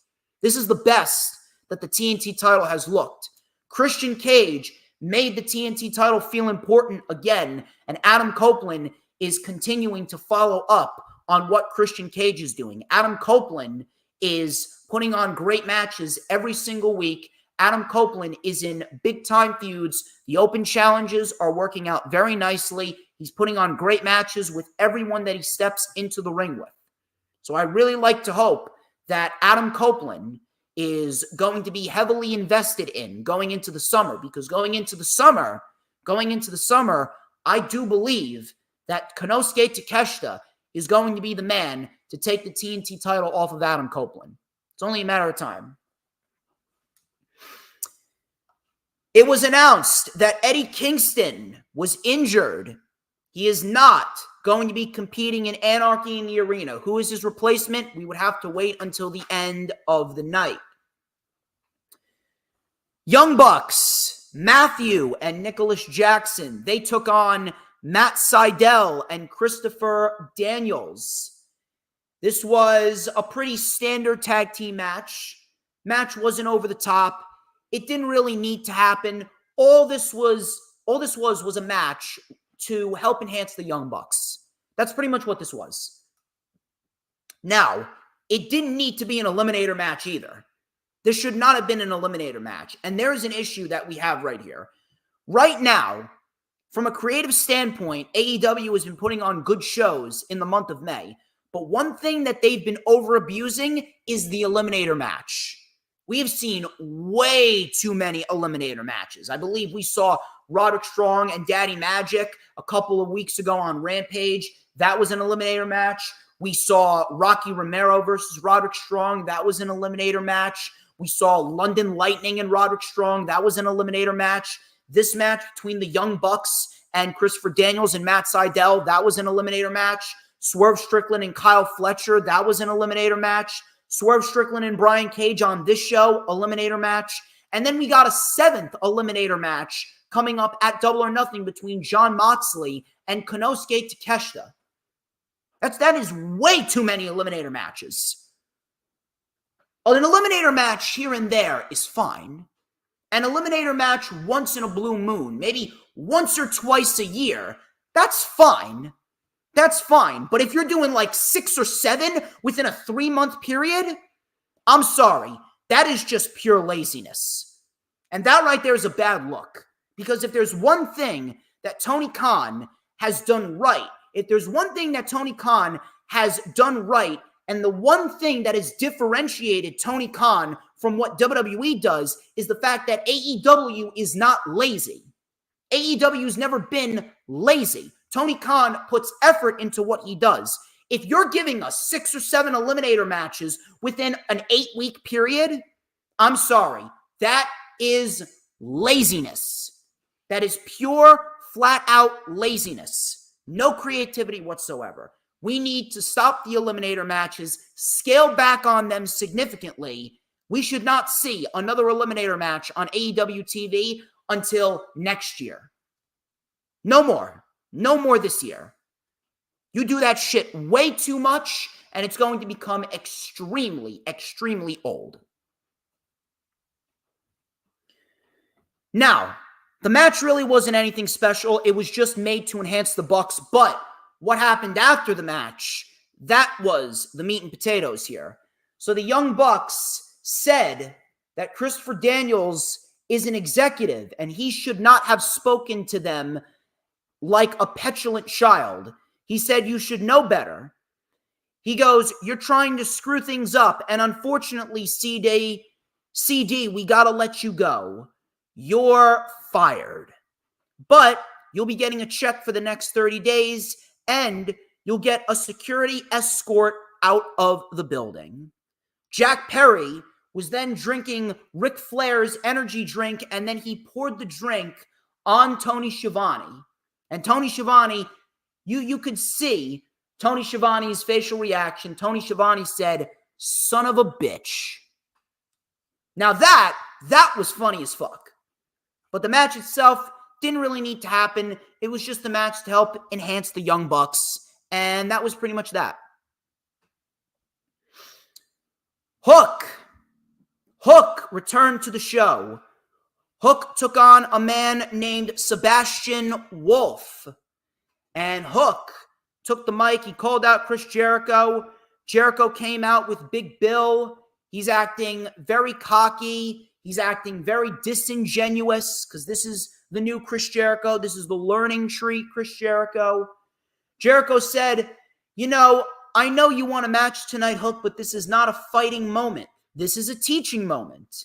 This is a teaching moment for you to be less selfish and think of others. Crowd was then chanting, please retire. He then said, I know you want me to retire because when I do, I'm going into every Pro Wrestling Hall of Fame, but I'm not ready for that yet.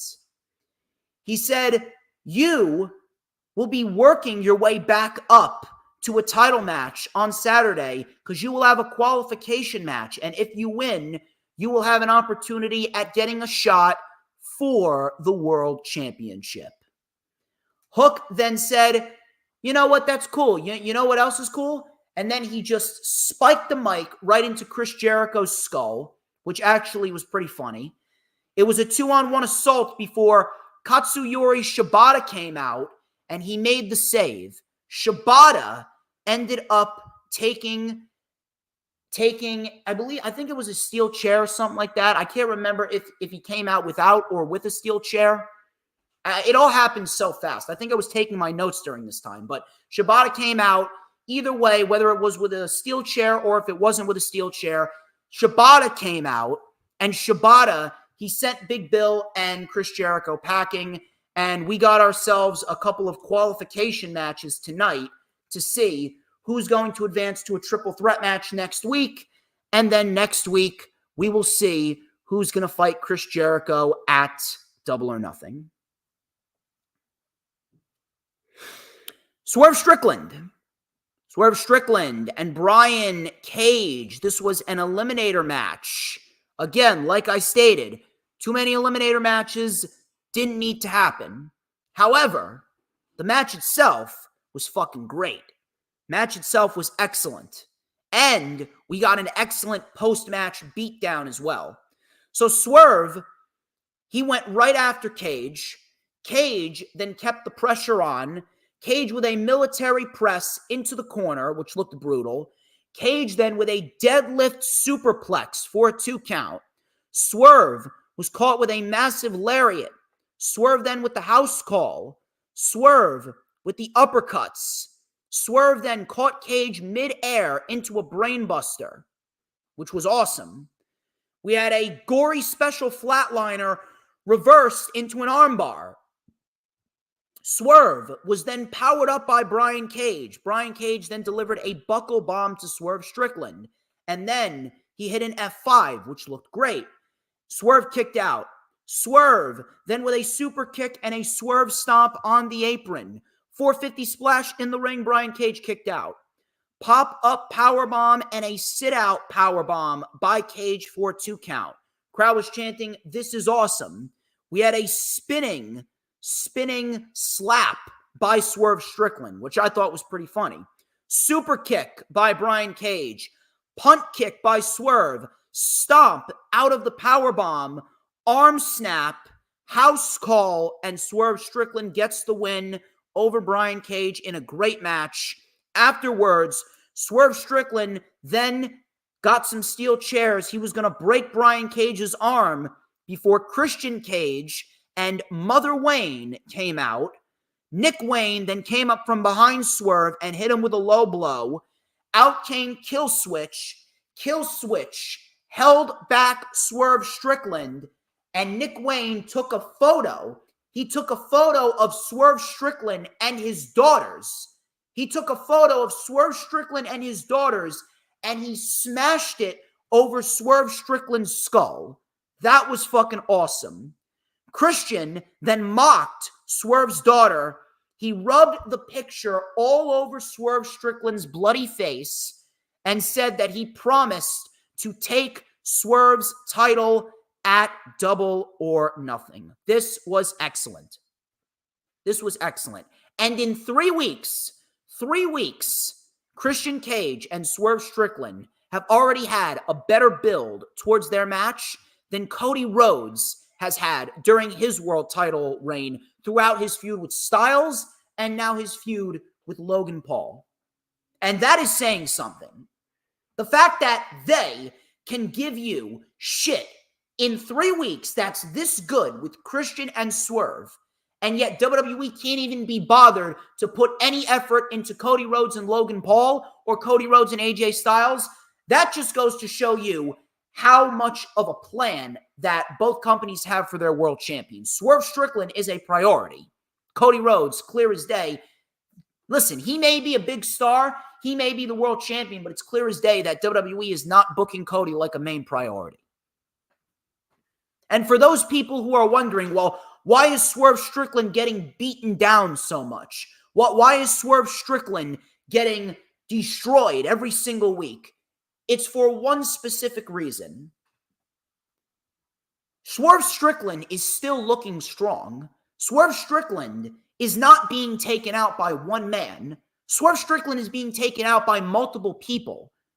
Realistically speaking, one man cannot fight multiple people at once.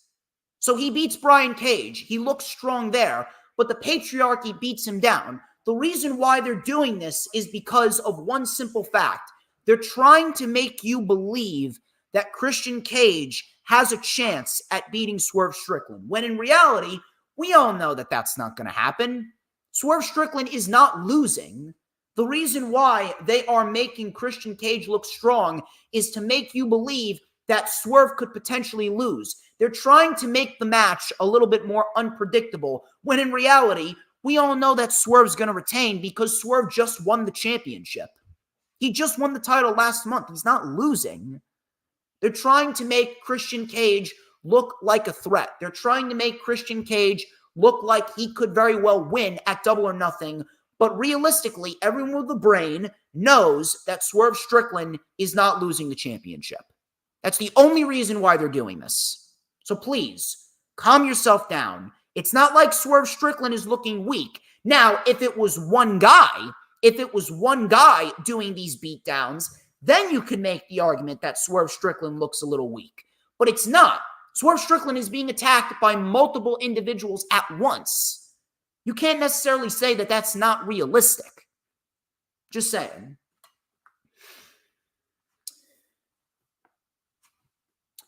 Harley Cameron took on timeless Toni Storm. Who the fuck knew that Harley Cameron could actually wrestle? I mean, hey, I give my props to her. Harley Cameron ain't a bad wrestler at all. Harley Cameron actually looked very solid here. Timeless Toni Storm. I mean, Toni Storm, she's doing the best work of her career right now. I don't give a fuck what anyone says. Toni Storm, she is fucking killing it. She's doing the best work of her career right now, and she is on fucking fire. She is on fucking fire right now, and Toni Storm, she can make anything great. Toni Storm's another one. Toni Storm's another one that can literally make anything feel important. Ever since Toni Storm had her match with Azumi, I think that was 6 or 7 weeks ago, Toni Storm has been really amping up her in-ring ability. Toni Storm has been wrestling like an actual pro wrestler. We've been getting the Toni Storm of old. She's finally found that balance in between the timeless gimmick and the old Toni Storm. And that is what makes her the best at what she does. Toni Storm wins with the Storm Zero. Not bad at all for Harley Cameron. I don't know where it's going to go. And to be quite honest with you, Harley Cameron, she's not going anywhere. She's not going to go anywhere. She is merely an enhancement talent. But hey, she can wrestle. So I guess props to her. Will Ospreay and Roderick Strong. This was a very good backstage segment. This went about 3 minutes, and it was the most effective 3 minutes that they could have done. So Will Ospreay stood face-to-face with Roderick Strong, and he said that Strong is a bit too comfortable around him with that international championship. He says that he hates these mind games. He says that he doesn't respect Roderick Strong because Roderick Strong always looked down on him. Strong then said, Will Ospreay, he is so talented in that ring, but he is an idiot out of it. You don't deserve this title. I overcame something that you have never overcome. I overcame a neck injury that almost took me out, but I didn't quit. I am not a quitter, but I know who you are, Will. You are a fraud and you are a child. Ospreay then got angry and he said that Roderick Strong is going to learn a lesson in humility. And I'm going to show you why I am Will Ospreay and I am on another level. Very, very solid. Very, very, very good stuff. You could definitely tell the emotion and the level of importance that these two have for being the best at their craft. And it's stuff like this. That's what I always say. Simple, straightforward, non-complex angles and stories. And they're making pro wrestling the number one focus. Pro wrestling is the number one focus on AEW TV. That's the way that pro wrestling should be. Pro wrestling first, stories second. Pro wrestling first, cinema comes after that.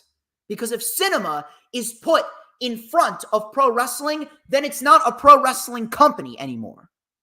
Why do you think WWE TV has been so great this month? It's because they're putting wrestling first. This is why people need to start listening to me.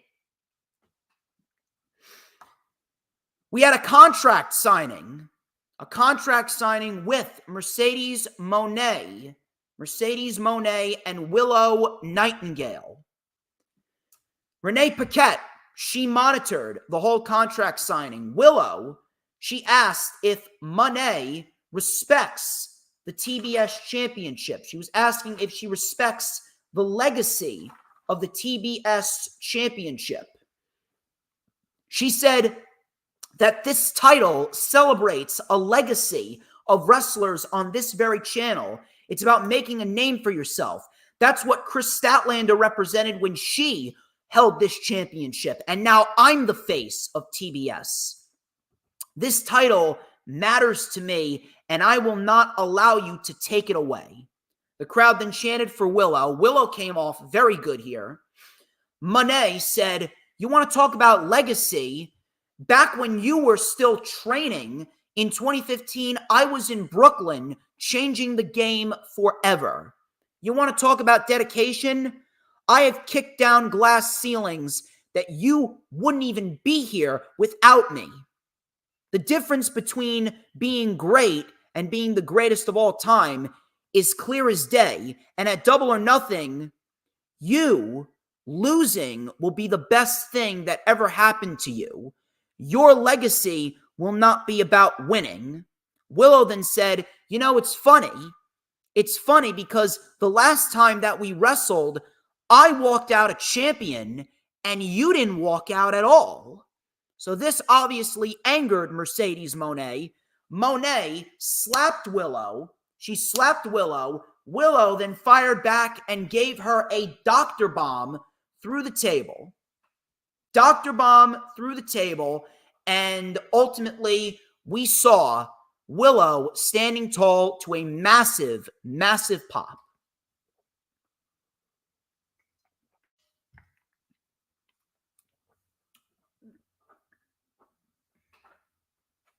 Now, I will admit, Mercedes Moné, she got off to a very rocky start. She really wasn't resonating. They were trying to portray her as a babyface initially, but they have seemingly done a 180. And WWE, where WWE failed with Sasha in terms of the character portrayal, now AEW is looking to learn from that. AEW is now doing the 180. Now it is Mercedes who is the heel, and now it's Willow who's the babyface, and that is exactly how it needed to be done. Mercedes is not that good of a babyface. The last time that Mercedes actually came off great as a babyface is when she was feuding with Bayley back during the pandemic era of WWE. This is a completely different scenario. This is a much, much different scenario. Now, Mercedes is coming off like the cocky bitch that she is. She's coming off like a cocky, conceited bitch. And Willow is coming off like the underdog. Willow is coming off like the individual that you want to get behind. The only two downsides to it is the fact that Willow's going to be a transitional champion and Mercedes Moné is going to win a title in her first match in AEW. Other than that, I mean, the build has been solid. The build towards this match has been solid. And the back and forth promos between Willow and Mercedes, the dynamic has been great between the two. The only issue is Willow's going to only hold the championship for 5 weeks, and Mercedes, she's winning a title without even doing anything to earn it. That's the problem. Minus that, I mean, this was a very good segment. Both women came off great, and I'm glad that we finally have a good sense of direction for both women, and it's going to be a great spotlight for the TBS championship. This is some good shit.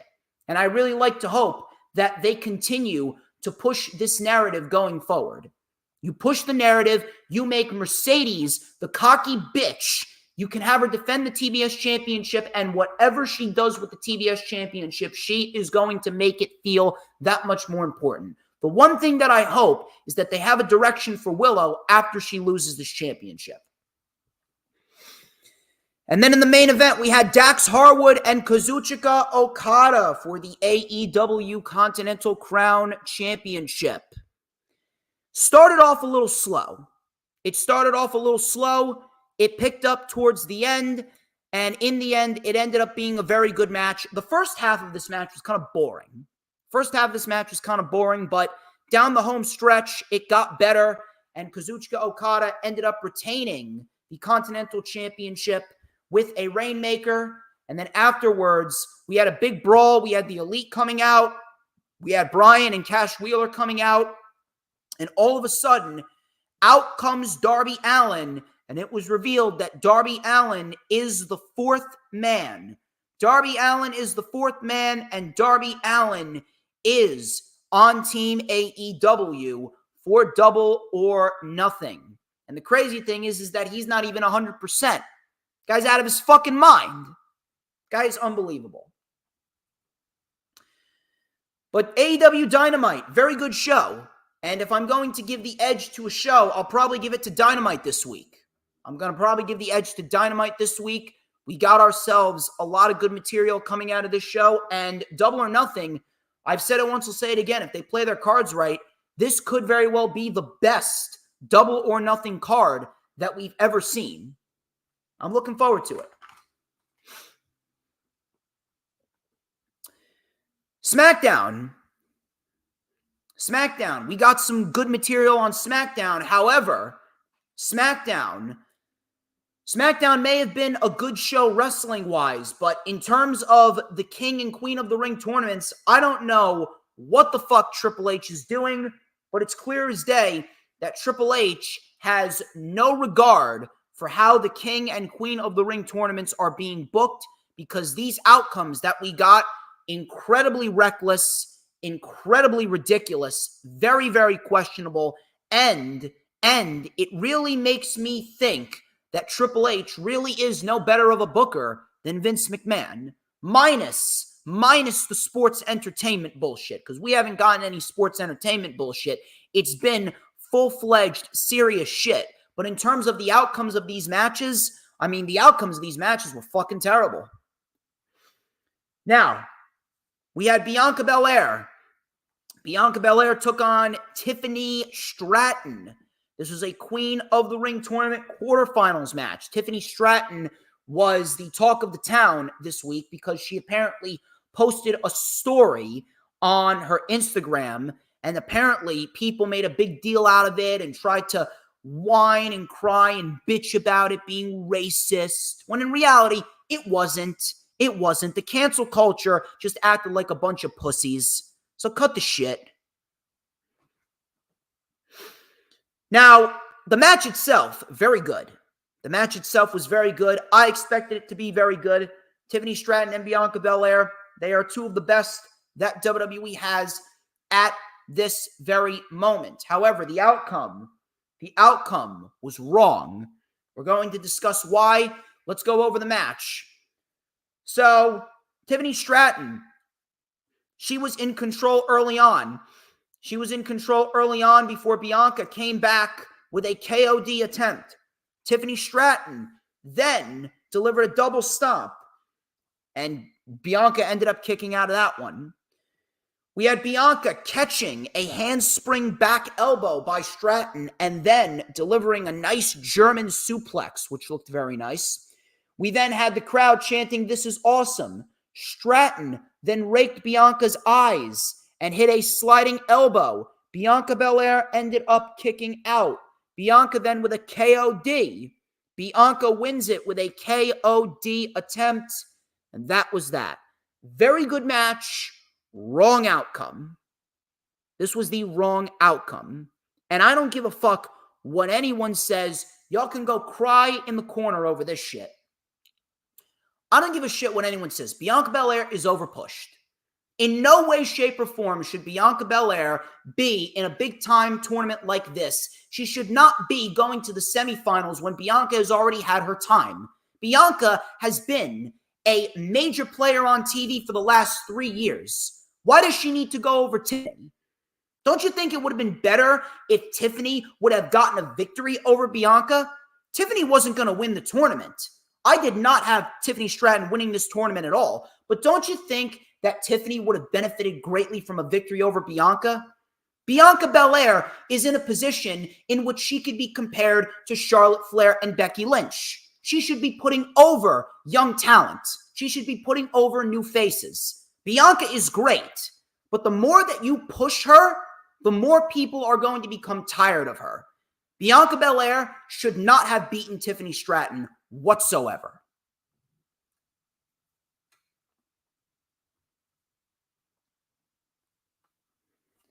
That was mistake number one.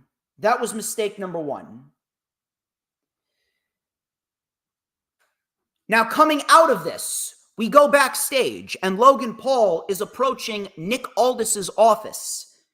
LA Knight comes out, and we get a face-to-face backstage segment where Logan Paul and LA Knight are staring each other down, and Nick Aldis had to come in and separate them.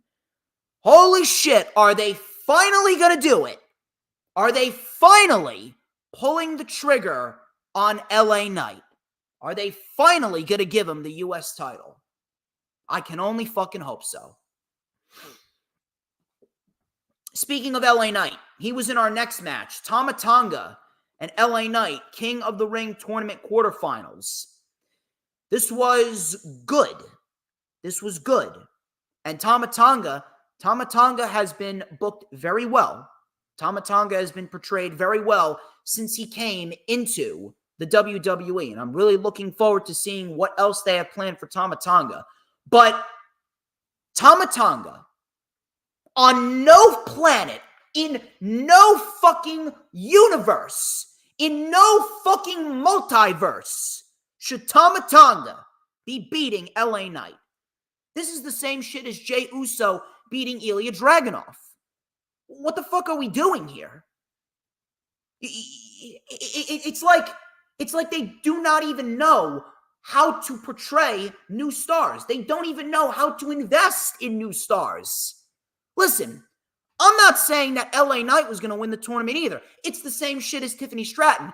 Tiffany wasn't going to win the tournament, but don't you think it would have been better if Tiffany Stratton got a victory over the likes of a Bianca Belair and then Tiffany went to the finals to fight Io Sky?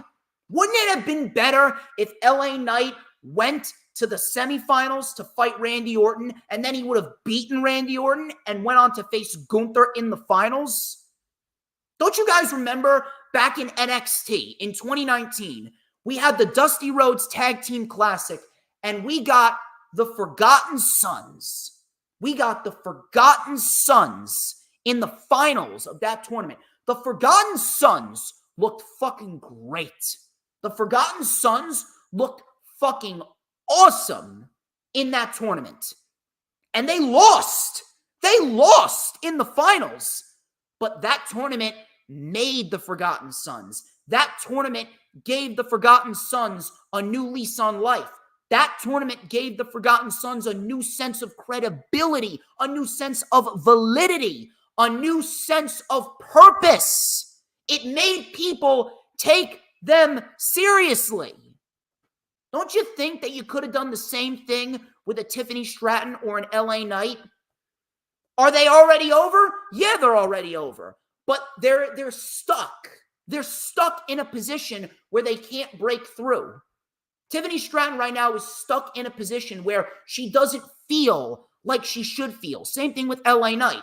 LA Knight was approaching that, but then LA Knight had the rug ripped out from under him when he lost to Roman Reigns.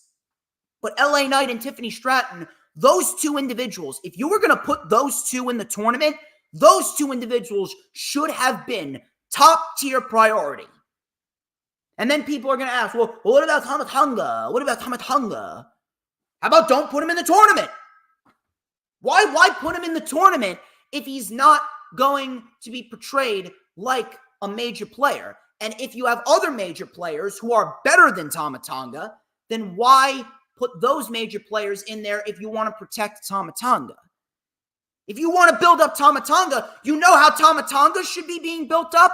Tama Tonga should be built up in the tag team division with his brother, Tonga Loa. That's what they should be doing. We should be getting the bloodline, the Gorillas of Destiny, being built up in the tag team division. Because, if you guys are aware, DIY is going for the WWE Tag Team Championships. DIY is going after Grayson Waller and Austin Theory. If DIY wins the tag team titles from Grayson Waller and Austin Theory, who the fuck you think's going to take it off of them? The Gorillas of Destiny. That's what they should be doing. Tama Tonga and Tonga Loa should be built up in the tag team division. Tama Tonga should not have been in the King of the Ring tournament. You could have swapped him out for Apollo Crews or Johnny Gargano or Tommaso Ciampa. I mean, holy shit, Gargano and Ciampa would have been great in the King of the Ring tournament. But no, you got to put Tama Tonga in there. If LA Knight was not at least going to go to the finals, then LA Knight should have not been in this tournament. LA Knight losing to Tama Tonga, that right there is fucking pathetic. That was a horrible creative move. LA Knight should not have been in the tournament if they were going to have him lose to Tama Tonga. And Tama Tonga, he's not a singles guy. As great as he is, Tama Tonga's not a singles guy. Tama Tonga and Tonga Loa, they are a tag team. Contract signing. I got some shit to say about this too, because holy shit, did WWE actually listen to its audience? Contract signing with Cody Rhodes and Logan Paul. Cody Rhodes talked about War Games taking place 32 years ago on this very night. He goes, I know this because I'm a fan of wrestling. Paul, you're not a fan, you're a tourist. And it's time for you to get off the train, drop that U.S. championship as well. Paul then said, you know, you're saying the same thing that the last guy said. Paul then said, there is one thing that he doesn't agree with. He ripped the contract up. He said, I didn't agree to defend my title. This is for the WWE Undisputed Championship only. Paul then signed his own contract. Nick Aldis said that Paul is being unprofessional. Logan Paul's lawyer stepped in and he said, are you threatening my client? Cody then stepped in. He said he wanted to take care of this. He then said that Cody Rhodes has done nothing to earn a shot at his U.S. title, which kind of sounded stupid. He then goes, sign the contract, big boy. Cody Rhodes actually got angry. He says that at the end of the day, the honeymoon phase with you is over. And Mike Tyson, a WWE Hall of Famer, is going to knock out your brother next week. We're about to find out who Logan Paul really is on the inside. And at King and Queen of the Ring, a future Hall of Famer is going to knock you out. Cody then signed the contract before taking out Paul, and then he powerbombed one of Logan Paul's entourage members through the table.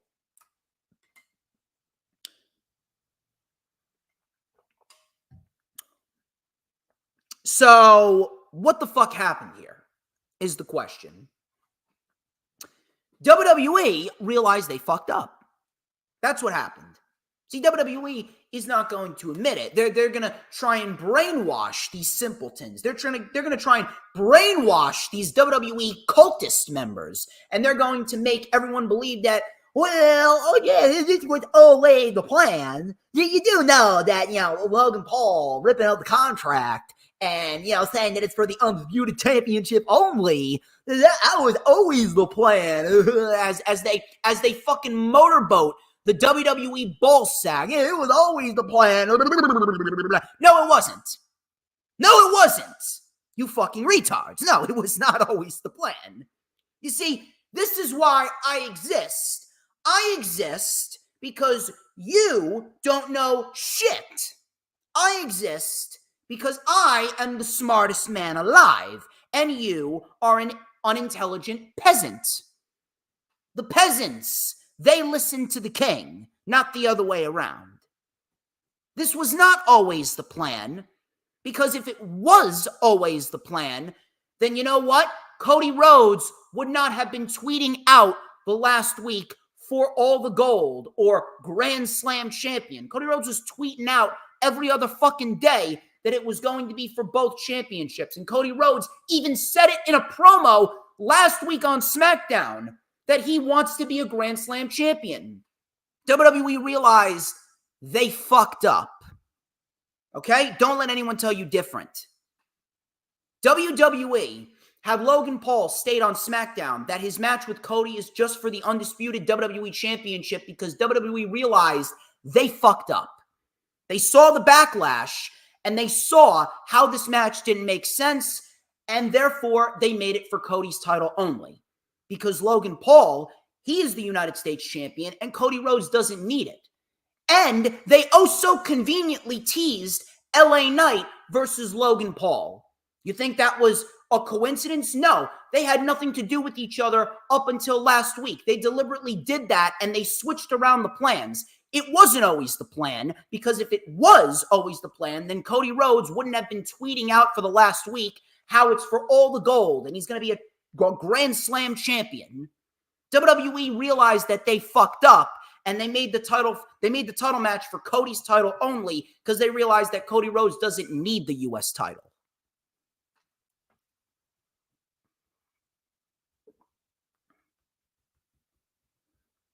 Please, people, do not try and upstage me. Do not try and upstage me. Do not try and tell me what's what. I tell you what's what. WWE did the right thing here. WWE did the right thing, and they made the match for Cody's title only, as it should be. Now, I am not going to give WWE the benefit of the doubt here, because there is nothing that is stopping WWE from having Cody beat Logan Paul, saying that, hey, I beat you, therefore I have a case as to why I should be US champion. Then they do this match again at either Money in the Bank or Clash at the Castle. Logan Paul retains the US title, and then we get a title for title match at SummerSlam with Cody Rhodes winning both titles anyway. I hope that that's not the case. But I am not going to give them the benefit of the doubt whatsoever. I'm not. I truthfully believe that WWE could easily do that and disregard the face-off between LA Knight and Logan Paul. But I'd like to believe that there is a good chance that they realize they fucked up. This is going to be a one-time thing. LA Knight then can win the United States Championship, and then we can move on. Logan Paul can do whatever else he wants to do, and then Cody Rhodes can face whoever else he wants to fucking face. But I really hope that they are not planning on making this a long-term feud going into SummerSlam, because we don't need that. We don't need that at all. Jade Cargill and Nia Jax, this is fucking terrible. This was fucking terrible. This was undoubtedly the worst king or queen of the ring match that we've seen in the tournament so far. I don't know what the fuck they were thinking. Then I see people coming out of the woodworks trying to say that, oh, this was perfectly booked. Oh, this was booked so well. This was booked well.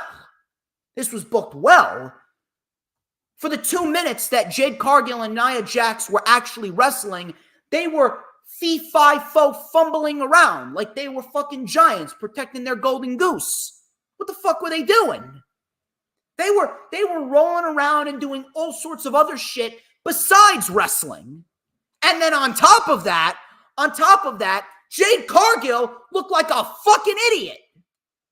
Jade Cargill legitimately sacrificed her Queen of the Ring spot just to hit Nia Jax with a steel chair. This was fucking pathetic.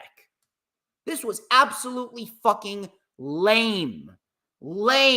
And it was a disgrace. It was, honest to God, it was a fucking disgrace to the Queen of the Ring tournament.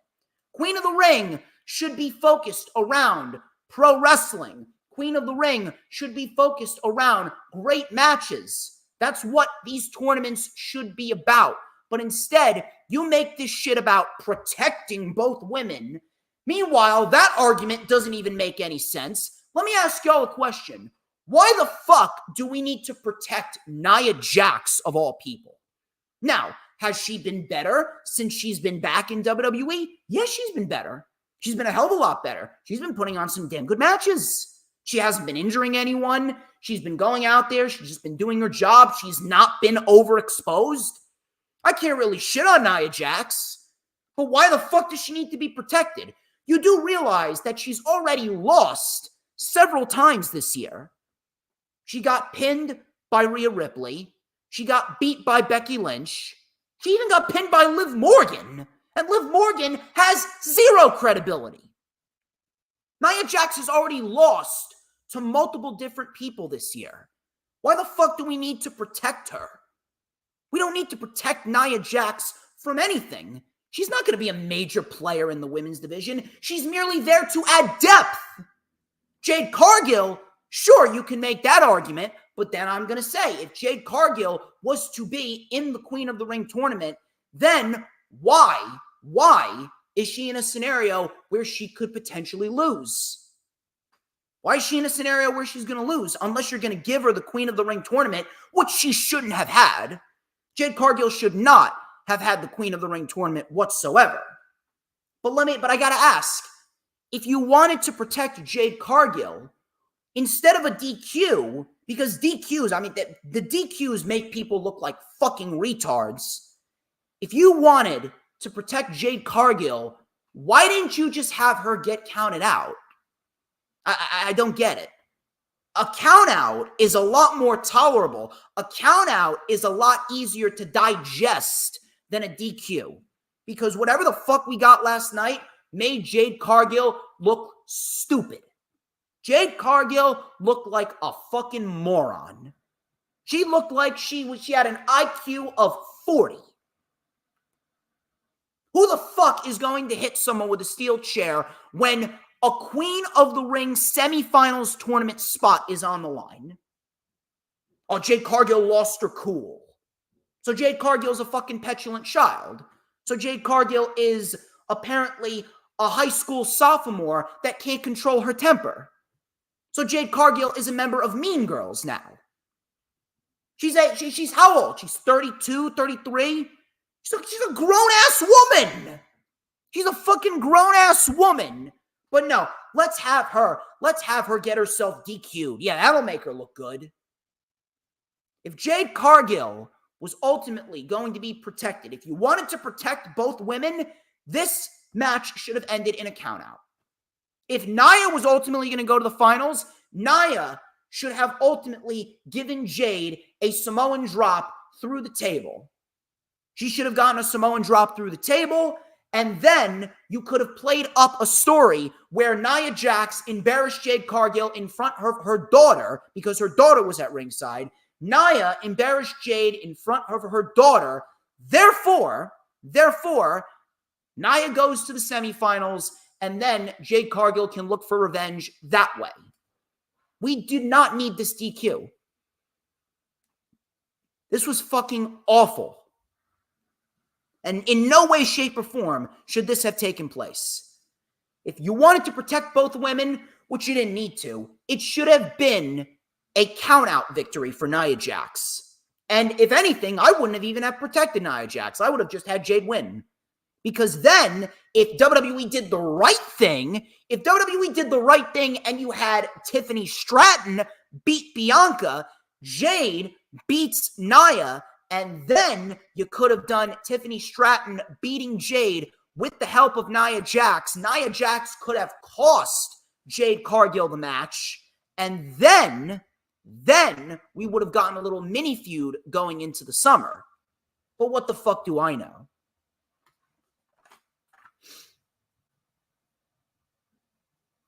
DIY versus Legado del Fantasma. This is Humberto and Angel. We ended up getting DIY in a victory. DIY got the win. DIY gets the win, and DIY then eyed Austin Theory and Grayson Waller after the match. So it looks like we could be looking at DIY versus Austin Theory and Grayson Waller for the WWE Tag Team Championships, which I have no issue with. I don't have an issue with that at all. I think that's going to be a very good match. I hope DIY wins, because they deserve a hell of a lot better than what they've been given. Main event, Randy Orton and Carmelo Hayes, King of the Ring Tournament Finals. The crowd have begun to sing Randy Orton's theme song, so it looks like France started a trend. I like that shit. That looks pretty fucking cool. Having the crowd sing Randy Orton's theme song. Really good stuff right there. Match with Carmelo Hayes. This was decent. Decent for what it was. This really wasn't all too crazy. Not a match that I'm going to go back and rewatch, but the match did its job. Randy Orton got the victory. I expected Randy Orton to get the victory. Carmelo Hayes, he wasn't advancing. He didn't need to advance. And ultimately, Randy Orton is going to the semifinals. He caught Carmelo Hayes in midair with an RKO, and he pins Carmelo Hayes 1, 2, 3. Afterwards, Tama Tonga and the Bloodline came out. Tama Tonga and the Bloodline came out to just get in Randy Orton's face. Randy Orton clearly was not intimidated by Tama Tonga or the Bloodline, and he promised to introduce Tama Tonga to the three most deadly, the three most dangerous letters in sports entertainment, RKO. And that will be next week. Now, the show was fine. The show was fine. The King of the Ring and the Queen of the Ring tournaments, they have been filled with some great matches. But the outcomes, we got a fucking problem with these outcomes. And Triple H needs to address this. The King and Queen of the Ring tournaments have given us some great wrestling matches. This has been WWE's best month that we've seen so far. But the outcomes to these matches, I don't know what the fuck Triple H is thinking. It's like Triple H has completely disregarded the entire tournament because he already knows who the winners are going to be. Bianca going over Tiffany, Tama Tonga going over LA Knight, a DQ finish with Jade Cargill and Nia Jax, Jey Uso beating Ilya Dragunov. I don't give a fuck who you are. If you're going to try and defend that bullshit, you should not be talking about pro wrestling. In no way, shape, or form should we get DQ finishes. We don't need established stars beating young talent like that. I really hope that Triple H addresses this problem when he does King and Queen of the Ring next year, because the matches have been great, but the outcomes have been terrible.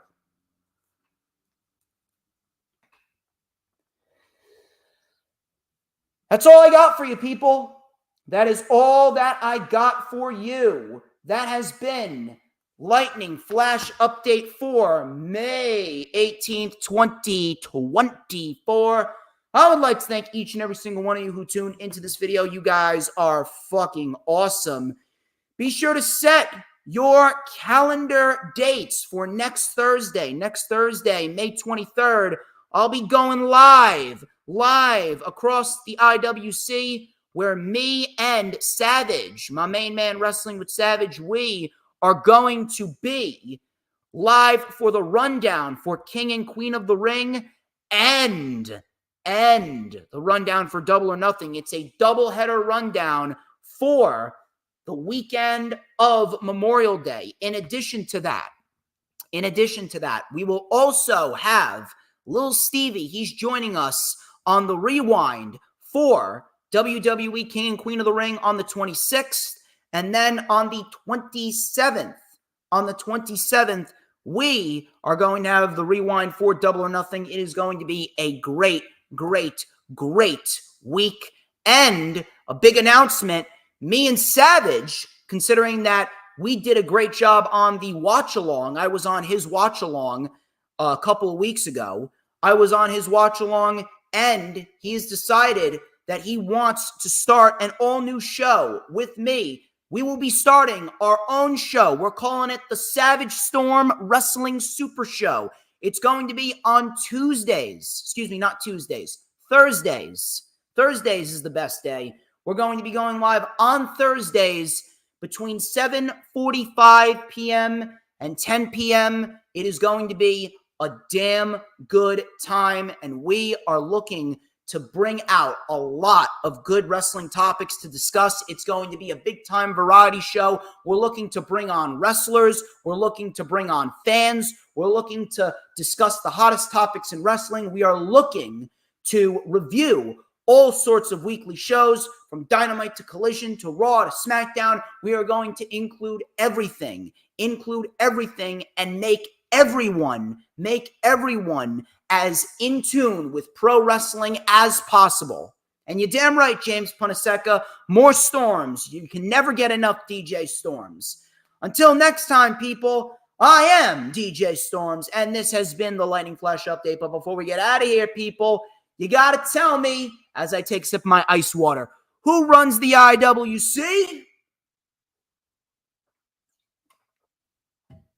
Oh, I will tell ya who runs the IWC. Who? But DJ motherfucking Storms. And don't you ever forget it. Retribution! Oh yeah, we want retribution! Oh yeah, we want retribution!